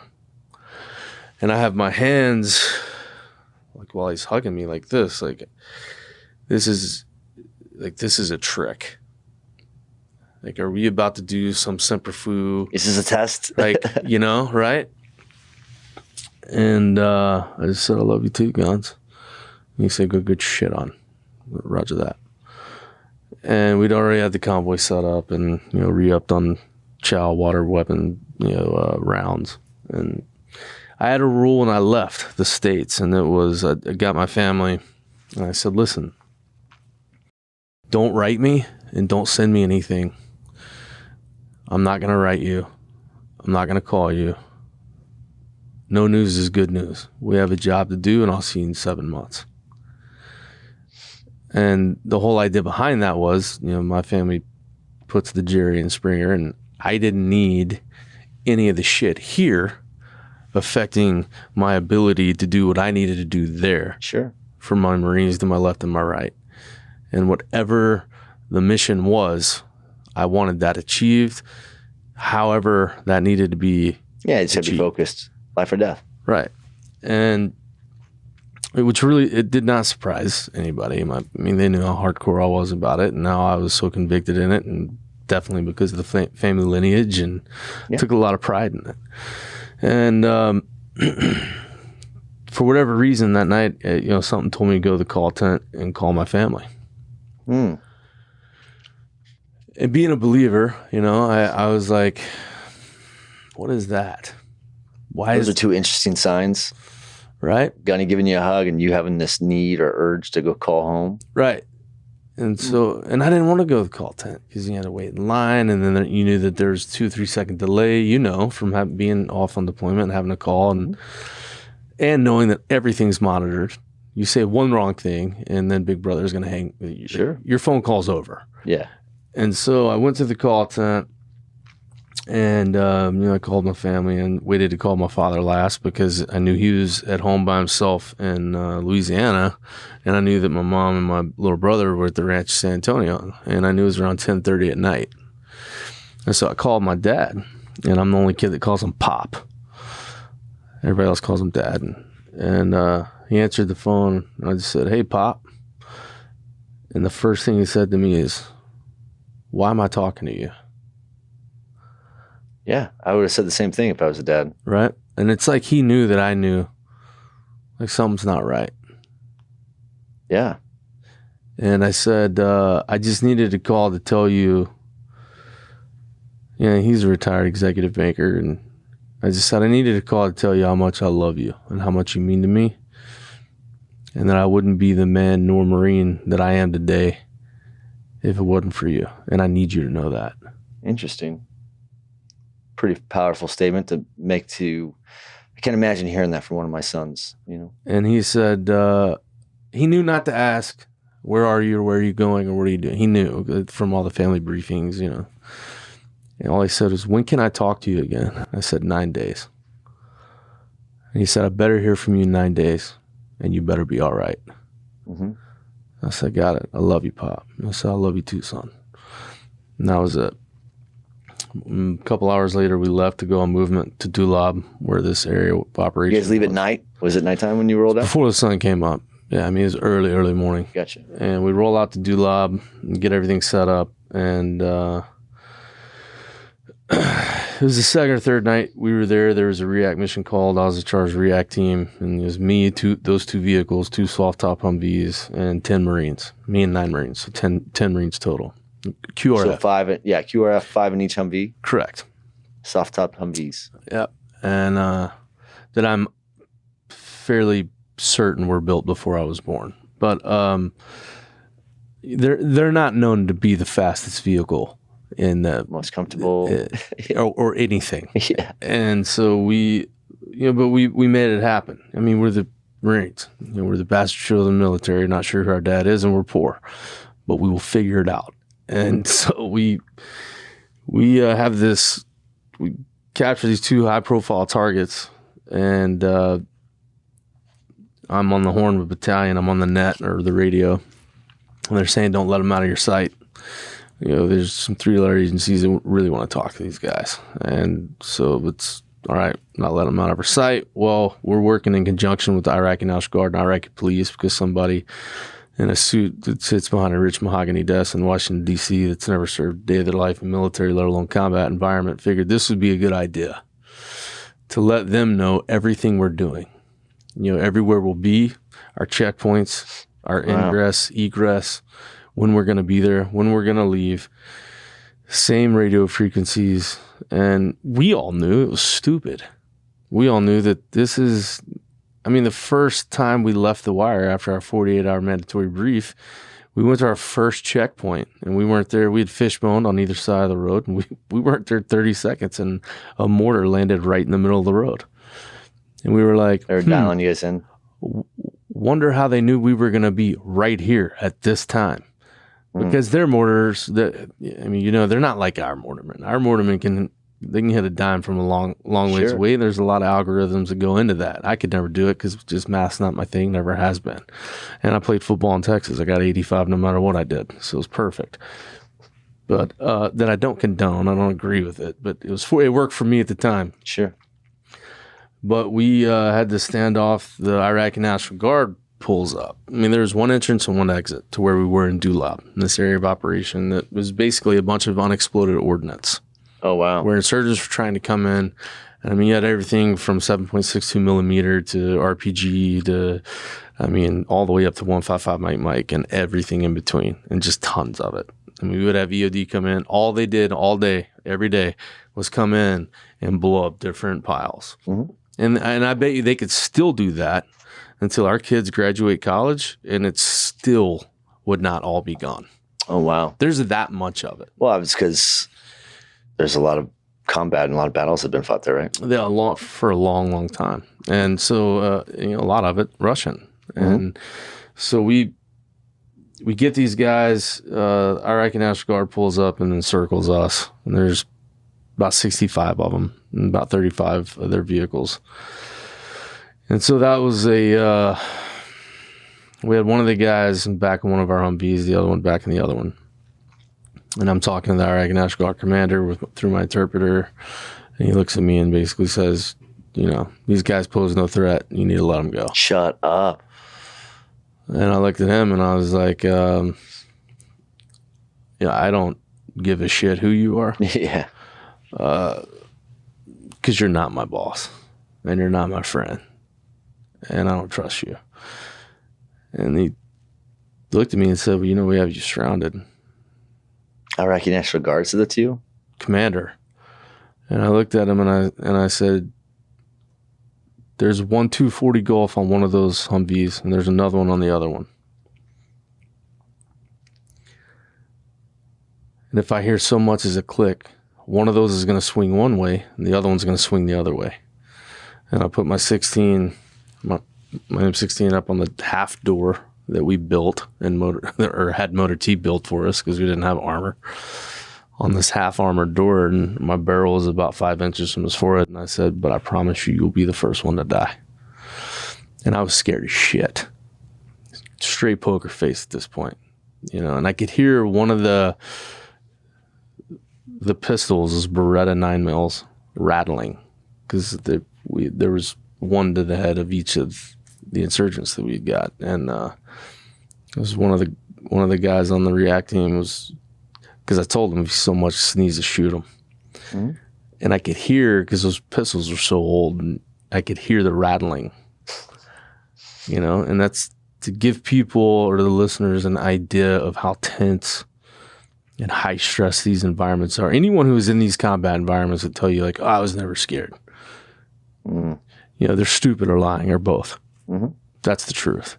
And when I told him that, he knew I wasn't joking, and I knew that it would be bad. And I told him, and I said, you guys may take us, but I assure you, we're going to take 95% of you with us. But the only thing that I can absolutely guarantee is that you will be the first person to die. What happened after that? Luckily, we were weapons platoon, weapons company was getting done with a cord and knock, another mission.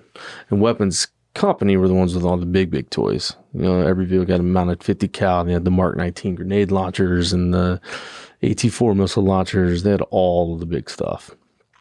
And they were on their way back to Al-Assad, so they had to pass where we were in Dulab. And so they probably double timed it a little quicker than they needed to go back, because everybody's listening to this transmission over the net from me to battalion, because I kept the mic keyed and so they can hear everything that's going on. And weapons company who's in our battalion pulls in, and then they circled the Iraqi National Guard with their vehicles.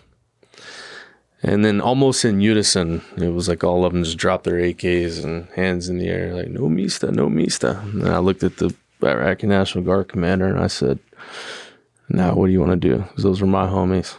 And he just got huffy and got his guys and said, we have to go. Interesting. So they wanted you to release those prisoners. Yeah, pose no threat. And then I was given very, very, very strict information on, do not let them out of your sight. Like, we have a plane here that wants them. And so weapons company ended up taking them back to home base at Al-Assad. And then they got processed. I have no idea where they were, but I'm pretty sure my night wasn't as bad as their night. But so I'm amped. I have adrenaline. Like, my gums are tingling. So much adrenaline. And so the guys go in bed down, because we were always tired, hungry, and thirsty. I mean, it's just a constant thing, especially when it's 130 degrees and you got a 90-pound combat load. And you don't need help feeling miserable.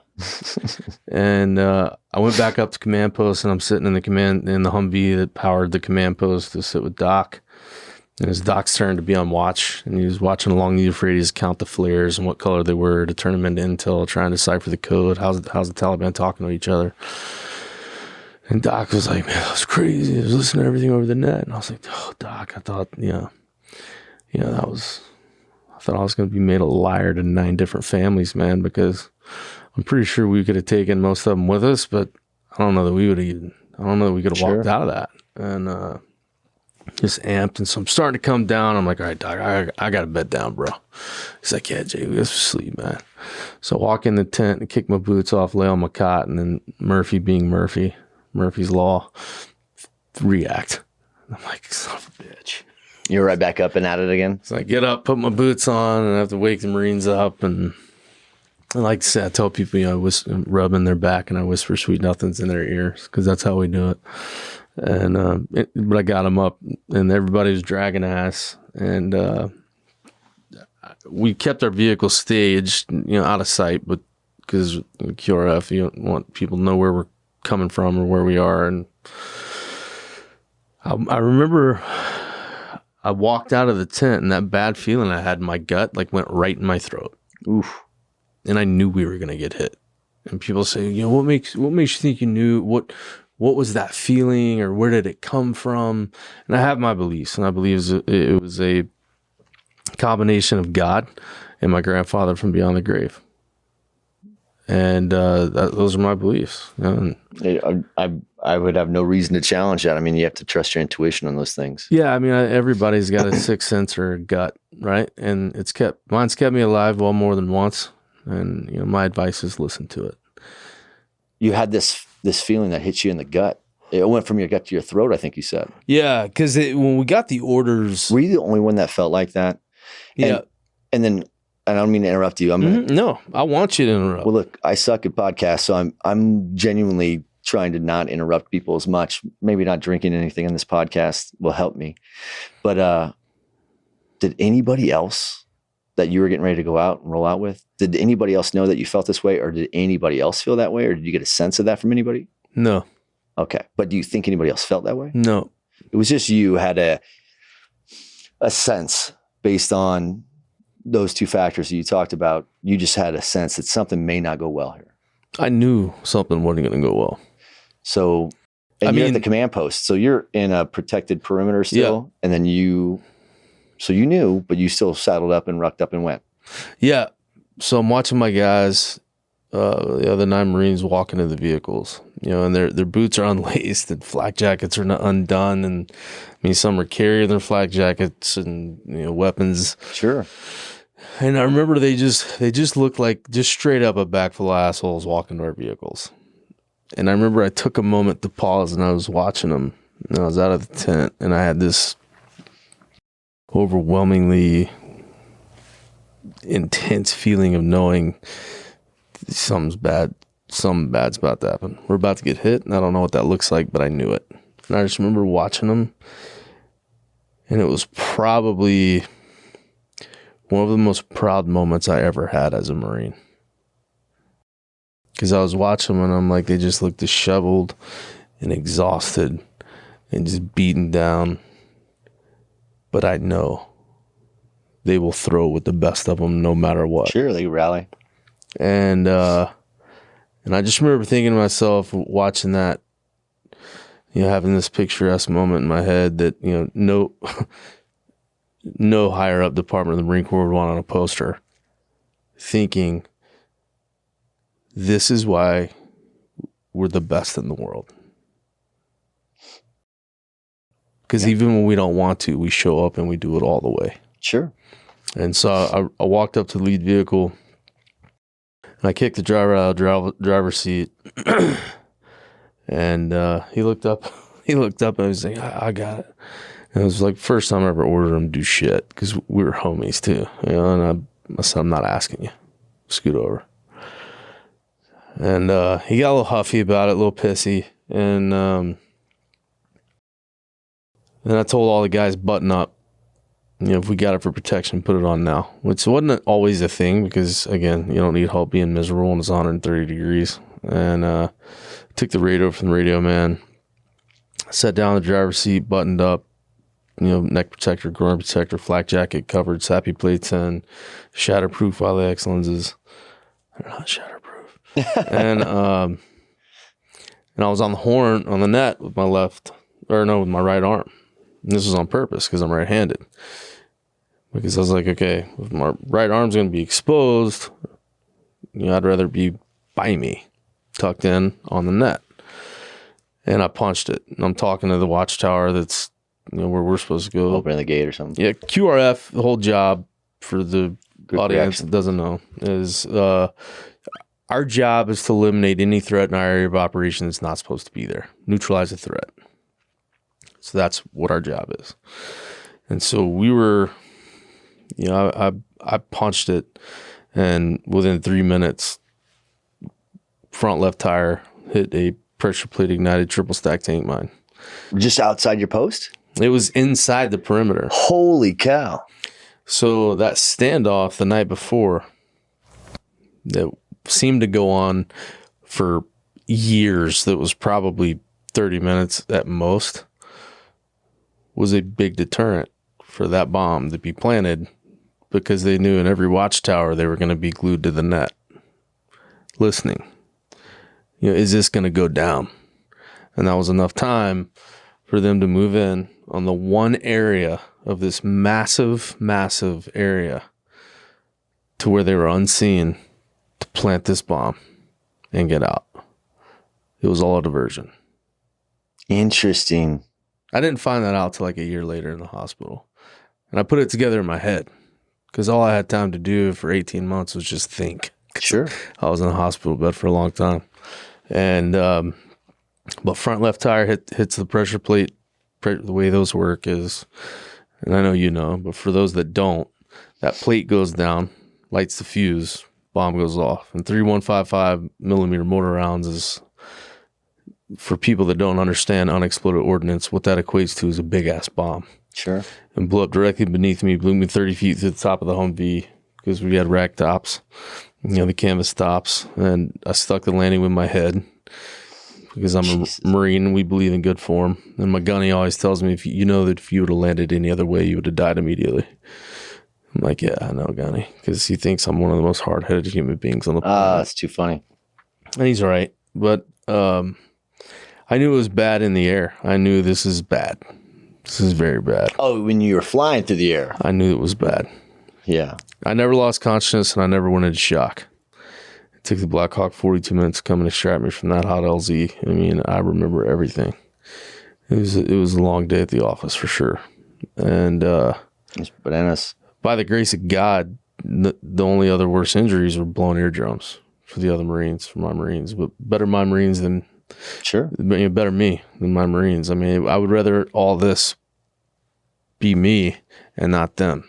I mean, that was something I'm very grateful for. You know, because that was my job. My job as their leader was to protect them, and I'm grateful for all of it. You know, I mean, there's not one thing about any of it I would do differently, not one, because I've been able to do some pretty gnarly shit, and I have some pretty awesome experiences that most people would consider once in a lifetime things that I've gotten to do multiple times, and you know, it's all a result of having a bad day at work. Sure. And then living with conviction thereafter and making every mistake you could possibly make times 3 in a grander scale. It's amazing the mindset that you adopted coming out of that, right? So it's the worst day of your life, or you could make it the beginning of the best chapter of your life, I guess. Granted, you know, it was not all rainbows, roses, and lollipops and unicorn shit and Skittles on a rainbow for a long time, right? Because I was denied that right of dying as a gladiator on a battlefield, because I didn't really feel that way until I was in the hospital, because I went from combat mode to a patient, and I was a horrible patient. And when they got me back up they got me the second vehicle that didn't take any damage, and they took me back up to command post, and Doc was right there, same Doc I was just talking to. Got lucky, yeah, ready to roll, and Doc knew what he was doing. And I remember he cut off all my camis, and I was really pissed because he'd only hit me with 2 sticks of morphine. And I kept saying, hit me again, Doc, hit me again. And he was like, I can't hit you again, Schick. And I was like, bullshit. You know, you're being a stingy bastard. I know you have a whole backpack full of these. Like, yeah, I've seen it. I didn't know. Your body can only take too much. Right. Yeah. I didn't know, and I didn't give a damn. All I knew is I was in a lot of pain, and I needed him to help me be not in a lot of pain. But he did what he could, and in large part, you know, between him and God had a big hand in me living that day. Keep up with him still? He calls me every live day. My live day, the day I got hit, every September 20th. And September 20th. He'll call me and he'll say, so you still think I'm a stingy bastard? It's like, and what's your answer? That day you were, but no, I love you, and I appreciate you. And that's the thing, the thing I'm really grateful for that day was, because the only thing that wasn't broken or shattered was my right arm. And I did my self-assessment. I knew I'm probably going to die, but I remember telling God, hey, the deal I made was just don't take me in front of my brothers. That's all I ask. When the skids leave the deck, I'm all yours. Just don't take me in front of my brothers. That became my hyper focus. And I'm grateful for that time, because in the second vehicle, while Doc was working on me, I got to hold the hand of every one of those Marines. And I told them how much the Marine Corps, tough guy bravado bullshit went out the window. Right? Because I didn't have to eat a piece of humble pie. I mean, I had to inhale the whole factory all at once. But I knew I was dying, and I wanted them to know how much I love them and respect them, and how much they mean to me. And sure. So I got to tell them, you have to go fight for me now. My spirit will always be with you, and you have to fight for me, because I'm done. I'm out of the fight, and I just want you to go fight forward and fight well, and do our Marine Corps and do our country proud. And we'll see each other again someday. They all Valhalla. Nobody thought I was going to live, to include myself, to include Doc, and even though I was running my mouth the whole time, and I was pissed. I was real pissed, because I knew I was out of the fight, and that was hard pill to swallow. They kept saying, "Spurred home, spurred home, spurred home," and every time they said, "It's your bird home," like, it just pissed me off more. So what did they do? Did they take you to Germany, I guess. Yeah, Bird got there. They loaded me on the Bird. They took me to Balad Field Hospital outside Baghdad, and then I was only in Balad for a couple hours before I was on a Bird to Germany. Went to Landstuhl, and from Germany, where'd they take you? Bethesda. Is that where you spent that 18 months? That's where I spent three months, and I was in the operator. That's where I saw my family my blood family for the first time is when I got into Bethesda. But in Balad, Nurse Jax, when I woke up, because there's one of the docs was sewing up my face, because I had shrapnel on the side of my face, and that shrapnel that stuck in my cheekbone, my chin, my neck. And he was sewing up the side of my face, and he said, "Oops." And I looked up at him, and I said, "What do you mean, oops, doc?" And then, the litter crew had already put a sheet on me because, doc, I was naked. I didn't need to cut everything off. And said, "I'm sorry, Marine, digged up on your stitches. We're going to have to start again." I looked at him and said, "Hey, doc, I don't know if you see me from the neck down yet, but I'm pretty sure the scratches on my face are the least of our worries right now." And he gave this little nod to the anesthetist, and this last thing I remember, he gave this little nod like, "Please put this son of a bitch to sleep." And he did. But I woke up, and Nurse Jax was right there. I'll never, ever forget this woman. I still to this day think she's just one of those angel on earth, Sure. And I woke up, and she's very soft-spoken, and I couldn't see out of my right eye because the shatterproof Wiley X lens is shattered. A piece of the lens went in my right eye. And I couldn't see out of my right eye for a few months. And she said, hey, Marine. What year was this? 2004, you said? 4. And she said, "Hey, Marine, I hate to tell you this, but we had to take your right foot." And I looked down and only saw one bump where there should be 2. And I went back to my self-assessment and seeing my left leg wrapped around itself and my fibia and my tibia exposed. And my right leg looked normal, hurt like hell. So I knew it was broken. But my left leg, it was so destroyed and mangled that I was like, all right, I'm going to lose my left leg for sure. Same with my left arm. Pulled my own pinky off because it was down by my elbow. I saw daylight through my left arm. And I was like, okay, probably going to lose the left arm. Just going through this, all right, what if I make it through this, what is this going to look like on the other end? And so I went back to my self-assessment and looking at my left leg, and I remember all of this like it happened literally yesterday.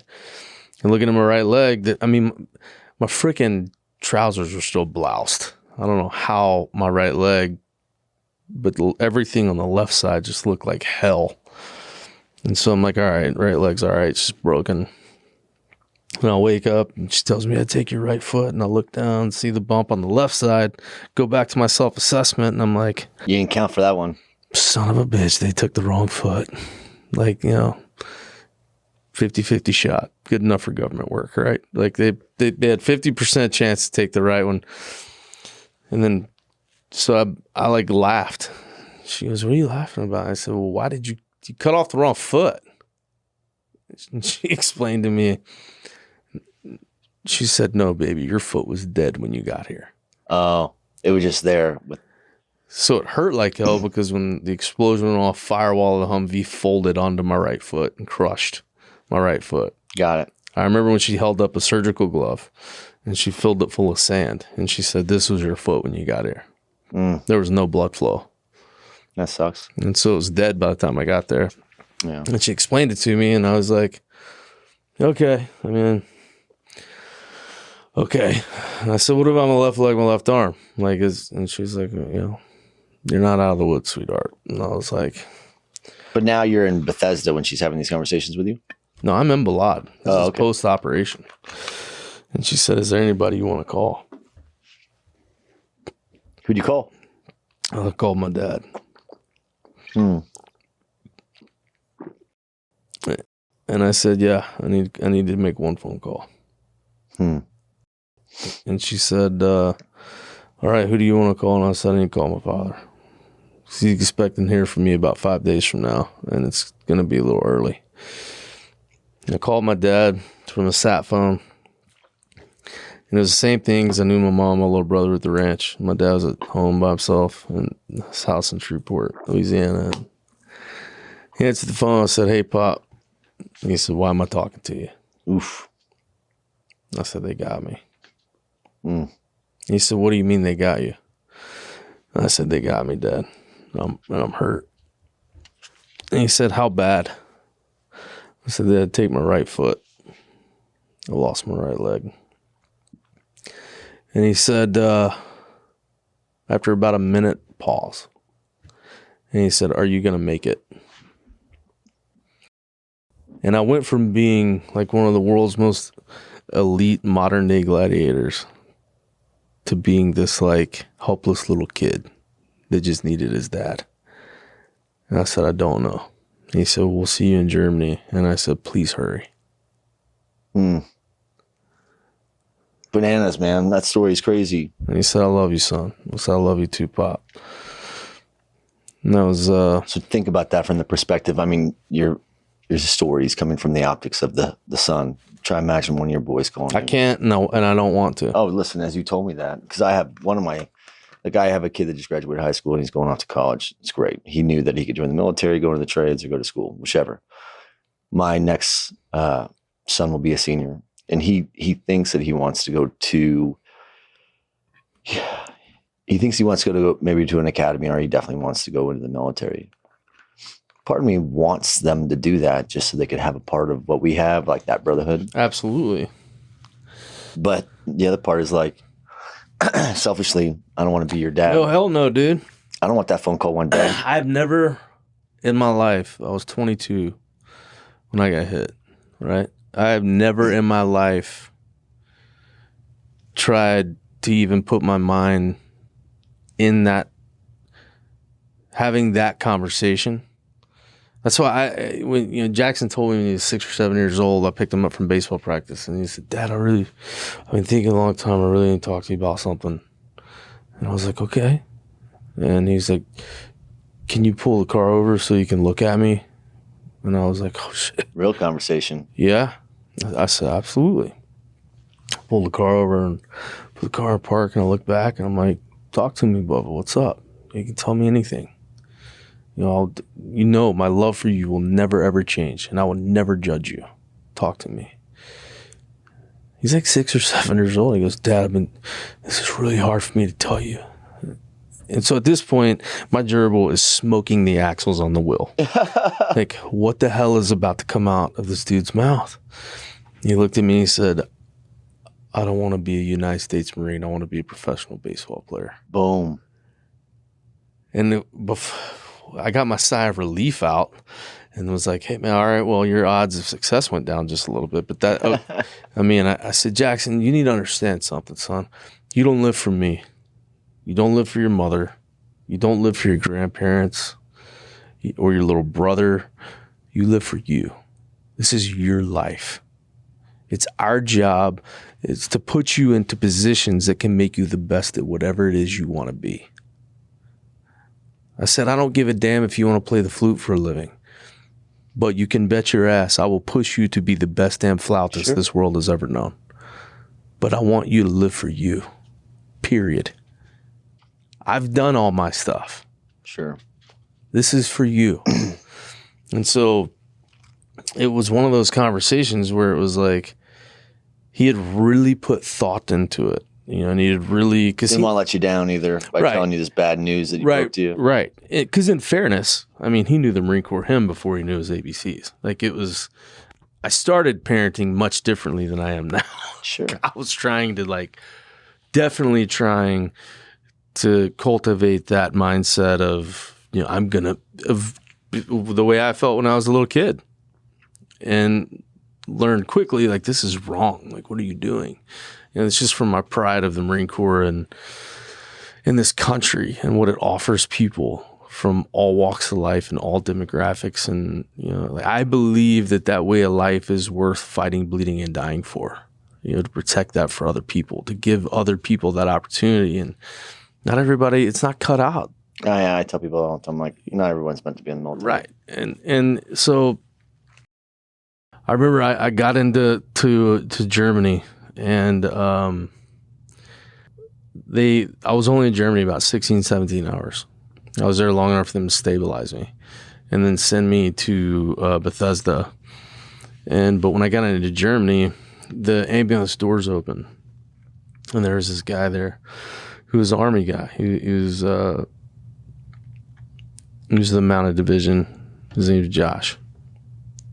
And he was one of my best friends in high school, little brother. No kidding. So you knew him. What's the odds of that? Very slim, right? And the worst part of the day that I got hit, as far as injuries, were all my ribs were broken because the steering wheel disengaged, explosions. And I mean, being a new guy on a sub or not, you understand series of events and explosion. There's millions that happen in a nanosecond. And the steering wheel disengaged, hit me in my chest. That made all my mags explode, as we keep our mags in the front of our flaks for easy access. And before I was ejected, well, when that happened, it broke my ribs. Damn.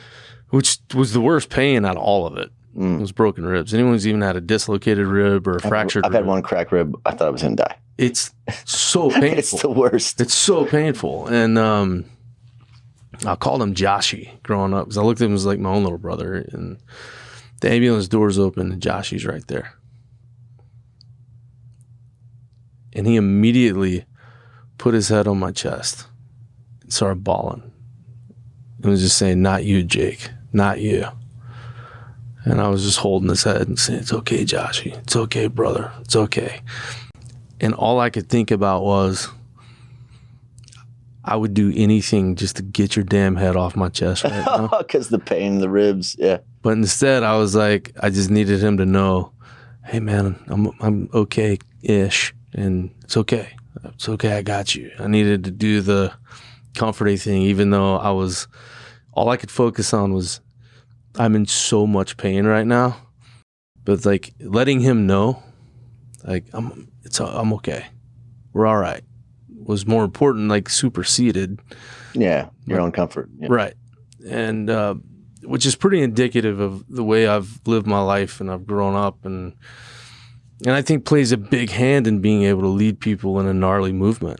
I think it's because if you find comfort in your comfort zone, you're not growing anywhere in any way.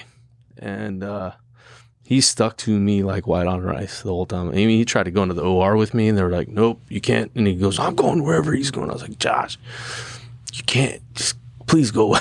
Like, yeah. Wait. And it's just that brotherhood, like, yeah. I'm not leaving my brother, but then left there, got into Bethesda. Man, it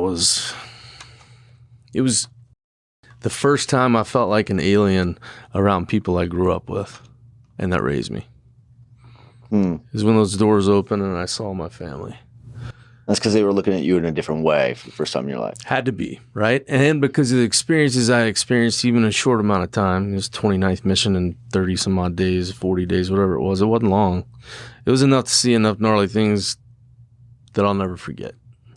Obviously, I never relate to that, but I do remember when I had to go tell my family that I had cancer and like the wave of emotion that hits people first.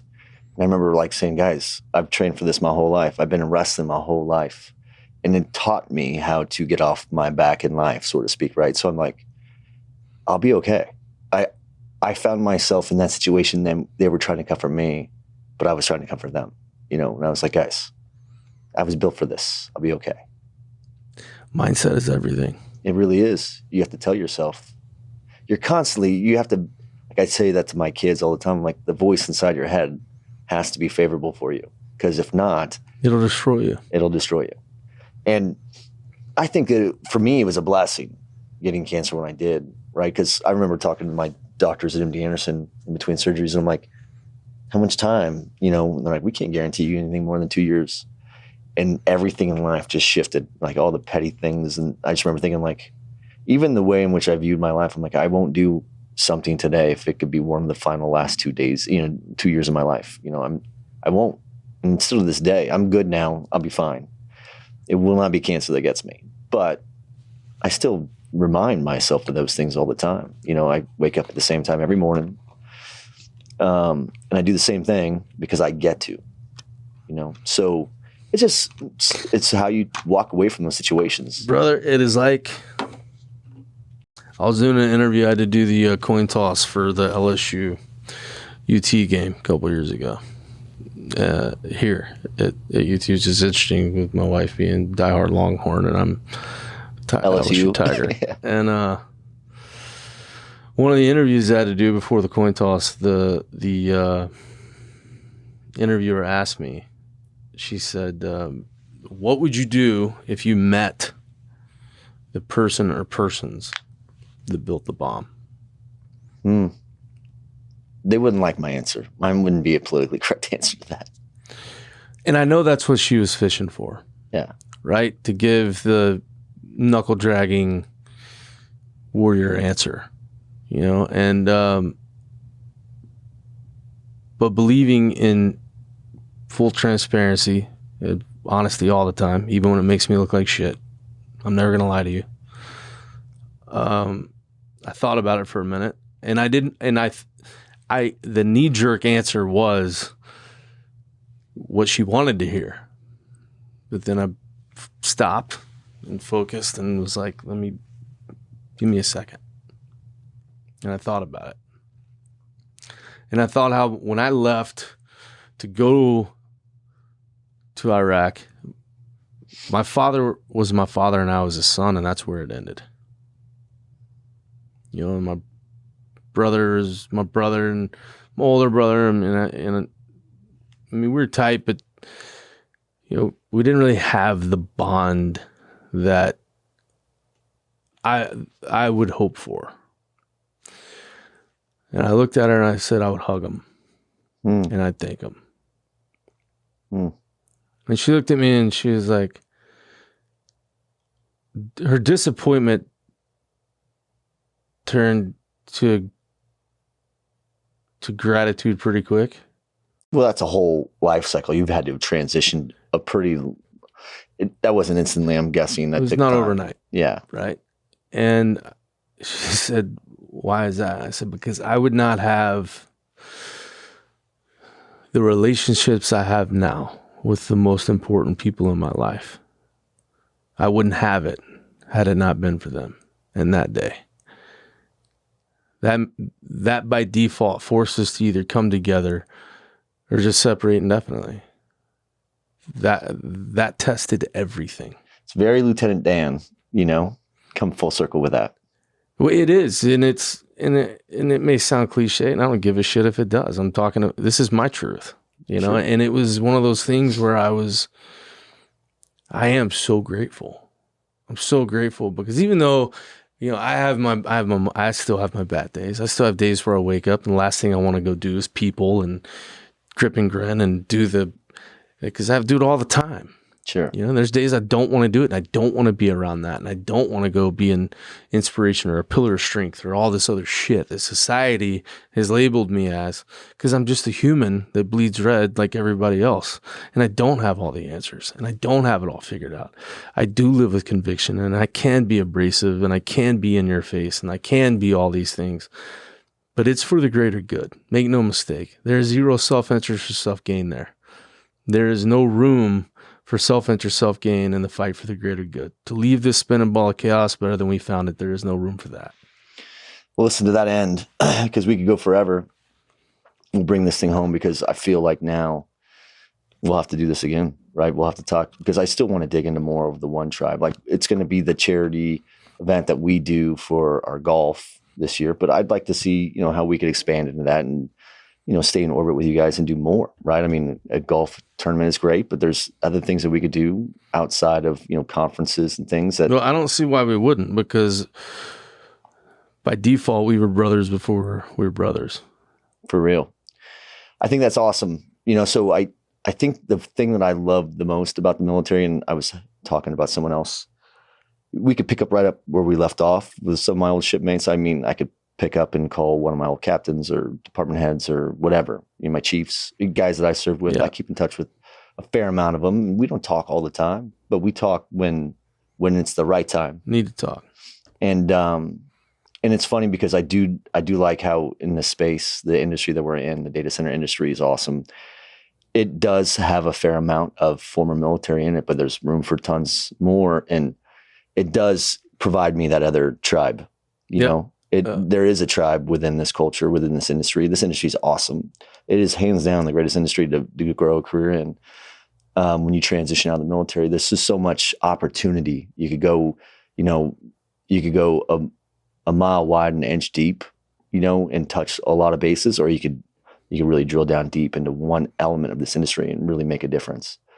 But this tribe that we have, in this industry, and this tribe that we have with our paramilitary and military type cultures, it transcends into what you guys are doing.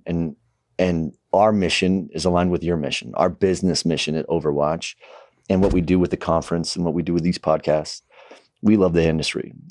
A lion's share of what we do will always be focused on data center stuff, but it is our duty to make sure that we're always trying to highlight the sacrifices of our fellow soldiers, sailor, and airmen, and talk about what made them unique, and then unleash those skills into this space. Hopefully that inspires someone to go out and challenge themselves to do something harder, or take on something that doesn't let them be comfortable, and they surround themselves with people that are going to love them, block and tackle for them, and help them be successful. Mm-hmm. Same thing we found in the military. There's no reason why we can't create that culture here. And I think that this culture, this industry, everything that we do as consumers of technology, it's limited by our ability in this industry to produce enough technology environment to house that engine that we can use as consumers. So I'm like, we are driving the demand, and we are the solution for it as well, right? And I think that the more we get to talk about what your tribe is and how that tribe's mission aligns to our mission as a business, and then what we're trying to do in the industry as a whole, I think there's a lot of synergy there, right? So yeah, and that's why I feel like leaders that live with convictions such as yourself, which I didn't even know about the cancer thing. I didn't even know about, but the way you look at it is the way I look at the day I got hit, right? There's nothing special about it. There's nothing special about my pain and suffering. Like it was something that gave me a chance to be better. It gave me a chance to fight harder. It gave me a chance to make more of an impact and make it less about self. That's awesome. And that's why we do what we do. That's why we exist. And I try and tell our board, hey, get the word mission out of your mouth. It's too military specific. This is a human thing. It's a human thing. That's why we don't do, like, 22 Kill didn't go anywhere. You mentioned the name change. Didn't go anywhere. That's still our education awareness. That's our roots. That's where we started. We're not just going to do away with it. But it was very military centric. Well, it was to provide, I don't think people realize, I don't want to trivialize the number of people that we've lost in combat, but we've lost a lot more since they've come home as a byproduct of being in combat. Hands down, a lot more. Like the numbers aren't even comparable. And some of those numbers it's sketch, right? Because you don't know, so you're not tracking every number. They're skewed, right? One's too many. But it's too many, right? And our tribe believes in let's try to become like the preeminence, consultant for what we do in our vertical, but let's also make sure that that's not enough. Let's make sure that we're paying it forward, to give opportunities to, what about you coming out of the Marine Corps, nothing happened to you, and what would you have done? Who knows? But now there's people that we could connect that community to our industry using your narrative and your story and your platform with the One Tribe. And we could help them understand that they could still be a part of something greater than themselves while still being a part of an amazing industry and learning a whole new career, discovering a whole new purpose. Which is invaluable. Mm-hmm. That is the invaluable piece, because there's so many that I've met just like you. They're like, well, tell me a greater purpose than donning the cloth of the nation, representing the flag on my shoulder. My best days are behind me. And it's like, who told you that? Yeah, we can still contribute. We can still Who told you that? What? Yeah. Do you feel like the Spartans that when they had to put down the sword, God willing, they made it through? They thought, that's it.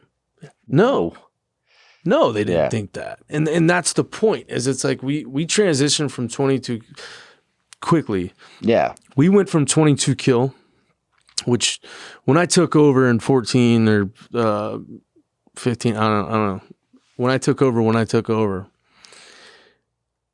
the first thing I did was changed the tagline. Because I was involved from the beginning, from the push-up challenge, 22 push-up challenge. Sure. This is while I was at Center for Brain Health, Brain Performance Institute, where ultimately I learned like we still pretty much don't know shit about the brain. We have a long way to go in that realm. And that's okay, right? It doesn't have to be viewed as a negative. It can be viewed as, okay, we have ground to take, and that's okay. Let's do that. And so, I mean, we're 50 years behind heart health when it comes to brain health. Lots to learn. And so, and that's good and bad at the same time, because there's things that we need to cure now, but we're working on it. First thing I did was change the tagline to one tribe, one fight. I like that. At the time, thinking guys like us, we're the tribe, right? We get it. Regardless of what your job was in the military, we get it because we were there in whatever capacity that was. So I changed the tagline to one tribe, one fight. Well, 22 Kill became the sensation after The Rock did the push-up challenge, Dwayne Johnson. I mean, that's when it went viral. Sure. Even though tens of thousands of people did the push-ups before The Rock did it. Well, but then a celebrity did it, so it's cool to do. Everybody do it. And next year will be 10 years. That was 2013. The 22 push-up challenge came out. We plan on doing a 10-year anniversary and trying to bring it back, but for so much more. We transitioned a year ago, it was either this month or next month, to One Tribe Foundation for one reason only. What I've learned throughout this endeavor that stemmed from me dealing with my own demons was that these are human issues. These aren't warrior issues. Yeah, it's soldier. Yeah, you don't have to be military. Nope. Yep. These are human issues. When our demographic expanded so much from military veteran to firefighter, paramedic, EMT, law enforcement officer, frontline healthcare workers, and their families. And then I got a phone call about an officer that worked for a police department that we've done a lot of work with that got on his beat. He got in his cruiser, took out his service weapon, called his wife, and checked out. And I got the phone call about 20 minutes after it happened. And I said, why the hell didn't he come to us? He knew all about us. Why didn't... So Jake, he was a non-vet. I can see how that makes more sense now. And I got asked once a quarter in the executive session for years during our board meetings, Jake, where are we on the name? It's not changing. It's not changing. Where are we on the name? It's not changing. Because I got told by so many people, you're never going to get anywhere with that name. It's too strong. It's too in your face. And I fought it and fought it and fought it. And when I got that phone call, I realized... You had to open the aperture. Okay, so what I've done is, because of my pride, I've pigeonholed our reach. And it's time for it to change. I'm with you. And that's why we went to One Tribe Foundation, meaning the human tribe. I'm with you. It's awesome. Great name. Perfect name. I love the logo. I look forward to seeing what we can do to help advance, your guys' mission or purpose. It's a movement now. Because it's in large part thanks to a global pandemic. It's a movement. Mental and emotional wellness is a movement now that is a global thing. Sure. And so I believe God's got me right where I'm supposed to be, regardless of how much bitching I am or am not doing, and then I'm stoked to know human beings of your caliber, because by default, it makes me want to be better. And so I appreciate the Listen, man, I'm the ask. I'm just a peasant trying to figure out how I could help contribute, right? So I do think that this industry needs people that have incredible talent and hunger to learn. Military people reinvent themselves aggressively. And I do think that civilians can too, but it's low-hanging fruit for me. I could speak in that language. I understand how to analyze and interpret their resumes, regardless of their branch, and figure out what they may glide into within the ecosystem to be able to bring the most value. And I think the more value that they bring the industry, the more value they find in themselves. And I think that helps. If we could just immerse them and create that environment where they feel safe enough, regardless if they're veterans or first responders or whatever. But if they're battling those things, hopefully they, we've invested hard enough into creating real meaningful relationships with people where we can have an exchange and a dialogue and catch things before they get crazy. Yeah. It's awesome, man. So I admire what you're doing. I applaud what you're doing. We're in full support of whatever it is that you're doing. And we want to contribute to groups like yours that are going to go out and continue to make a difference in the human tribe. So thank you for being here, and thank you for sharing your story. And I look forward to doing this again with you, hopefully. Yeah, dude. The feeling couldn't be more mutual, because it's, we're not naive enough to think that we can change the world alone, but that's what we're after. We're after making this world a better place, one soul at a time. Well, no matter how good you guys are, you're not going to be as good as you and all this other groups put together, because the chorus always sings louder than the soloist, right? So takes a tribe. Yeah, force multipliers. You need to leverage all of us. So, and there's a lot of us that are out there. There's a lot of us that we just don't know how to help. I know I was one of them. Yeah, I believe that. I believe it, and most people need an avenue. It's like, hey, I want to help. Just tell me what to do. So for now, how can people find out more about One Tribe? What's the website? So you can go to the #1tribefoundation.org and dig into what we're all about and offering the traditional, non-traditional therapy. We have multiple programs, and for the traditional side, unfortunately, because of laws and policy, we are restricted by the state line of the state of Texas. And that's because of licensure and all that stuff you get into. Same reason you can't get health care from Oklahoma if you live in Texas. And so we're trying to work partners on that. And absolutely. But I mean, the other programs we do, which everything from Wind Therapy, which is motorcycle centric, and partnering with companies like J&P Cycles and Harley Davidson to teaching these men and women who've never been on a motorcycle in their life how to ride, and then do these big long rides together. Nice. To these our outdoor program where we do everything outdoors: hunting, fishing, hiking, camping, and we do it with all walks of life, all age groups. Obviously, can't do that with the riding, but there's a reason we didn't do it motorcycle centric on the name, is because that was just the beginning. Anything involving wind. And then our watch program, which is We Are the Children of Heroes. That's for the widows and children of the men and women who have served and who we lost, and regardless of how we lost them. And that's either in combat, in training, on their beat, in a fire, or died by their own hand. We're not so much focused on the way they died. We're focused on celebrating the way they lived. Well, if people visit your website, the #1tribefoundation.org, it sounds like there's information for people that may be struggling, that they could find information on how you could support them. But do you have information on that website for those that are in a position of influence in corporate America, that are civilians or not, but are in support of what it is that we're trying to accomplish? Will they be able to find information on your website on how they can contribute or how they can be a part? Because that's the most important part. Absolutely. Right? I mean, helping people is the most important part, but can't do one without the other. Yeah, I mean, if that's the backbone of what you're doing, and the companies like us that could hopefully come together and rally in a small way here and there, we should help be the lifeblood or the backbone of that as well, right? So hopefully you could coach us on how we could help. And I know there's other companies out there. There's amazing people in this industry that want to be a part of the solution. And that's my thing, bro, is that it's like, if we could. I've had to learn to navigate and deal with corporate America a lot in doing this work, and it's been a challenge and a definite learning curve, especially when I walk into a boardroom and there's a bunch of these people in these suits, and I walk in and and sit down at the table, and they're all kind of staring at me like I have three heads, and I usually go, "Can we just all pause for a moment and accept that I don't look the way you look right now, but I promise you, after this next 60 minutes, you're going to understand that what thread I have on my skin has nothing to do with what goes on in between my ears." Well, maybe they're just trying to figure out what flavor crayon is your favorite, because they know you're a Marine. Red, but delicious.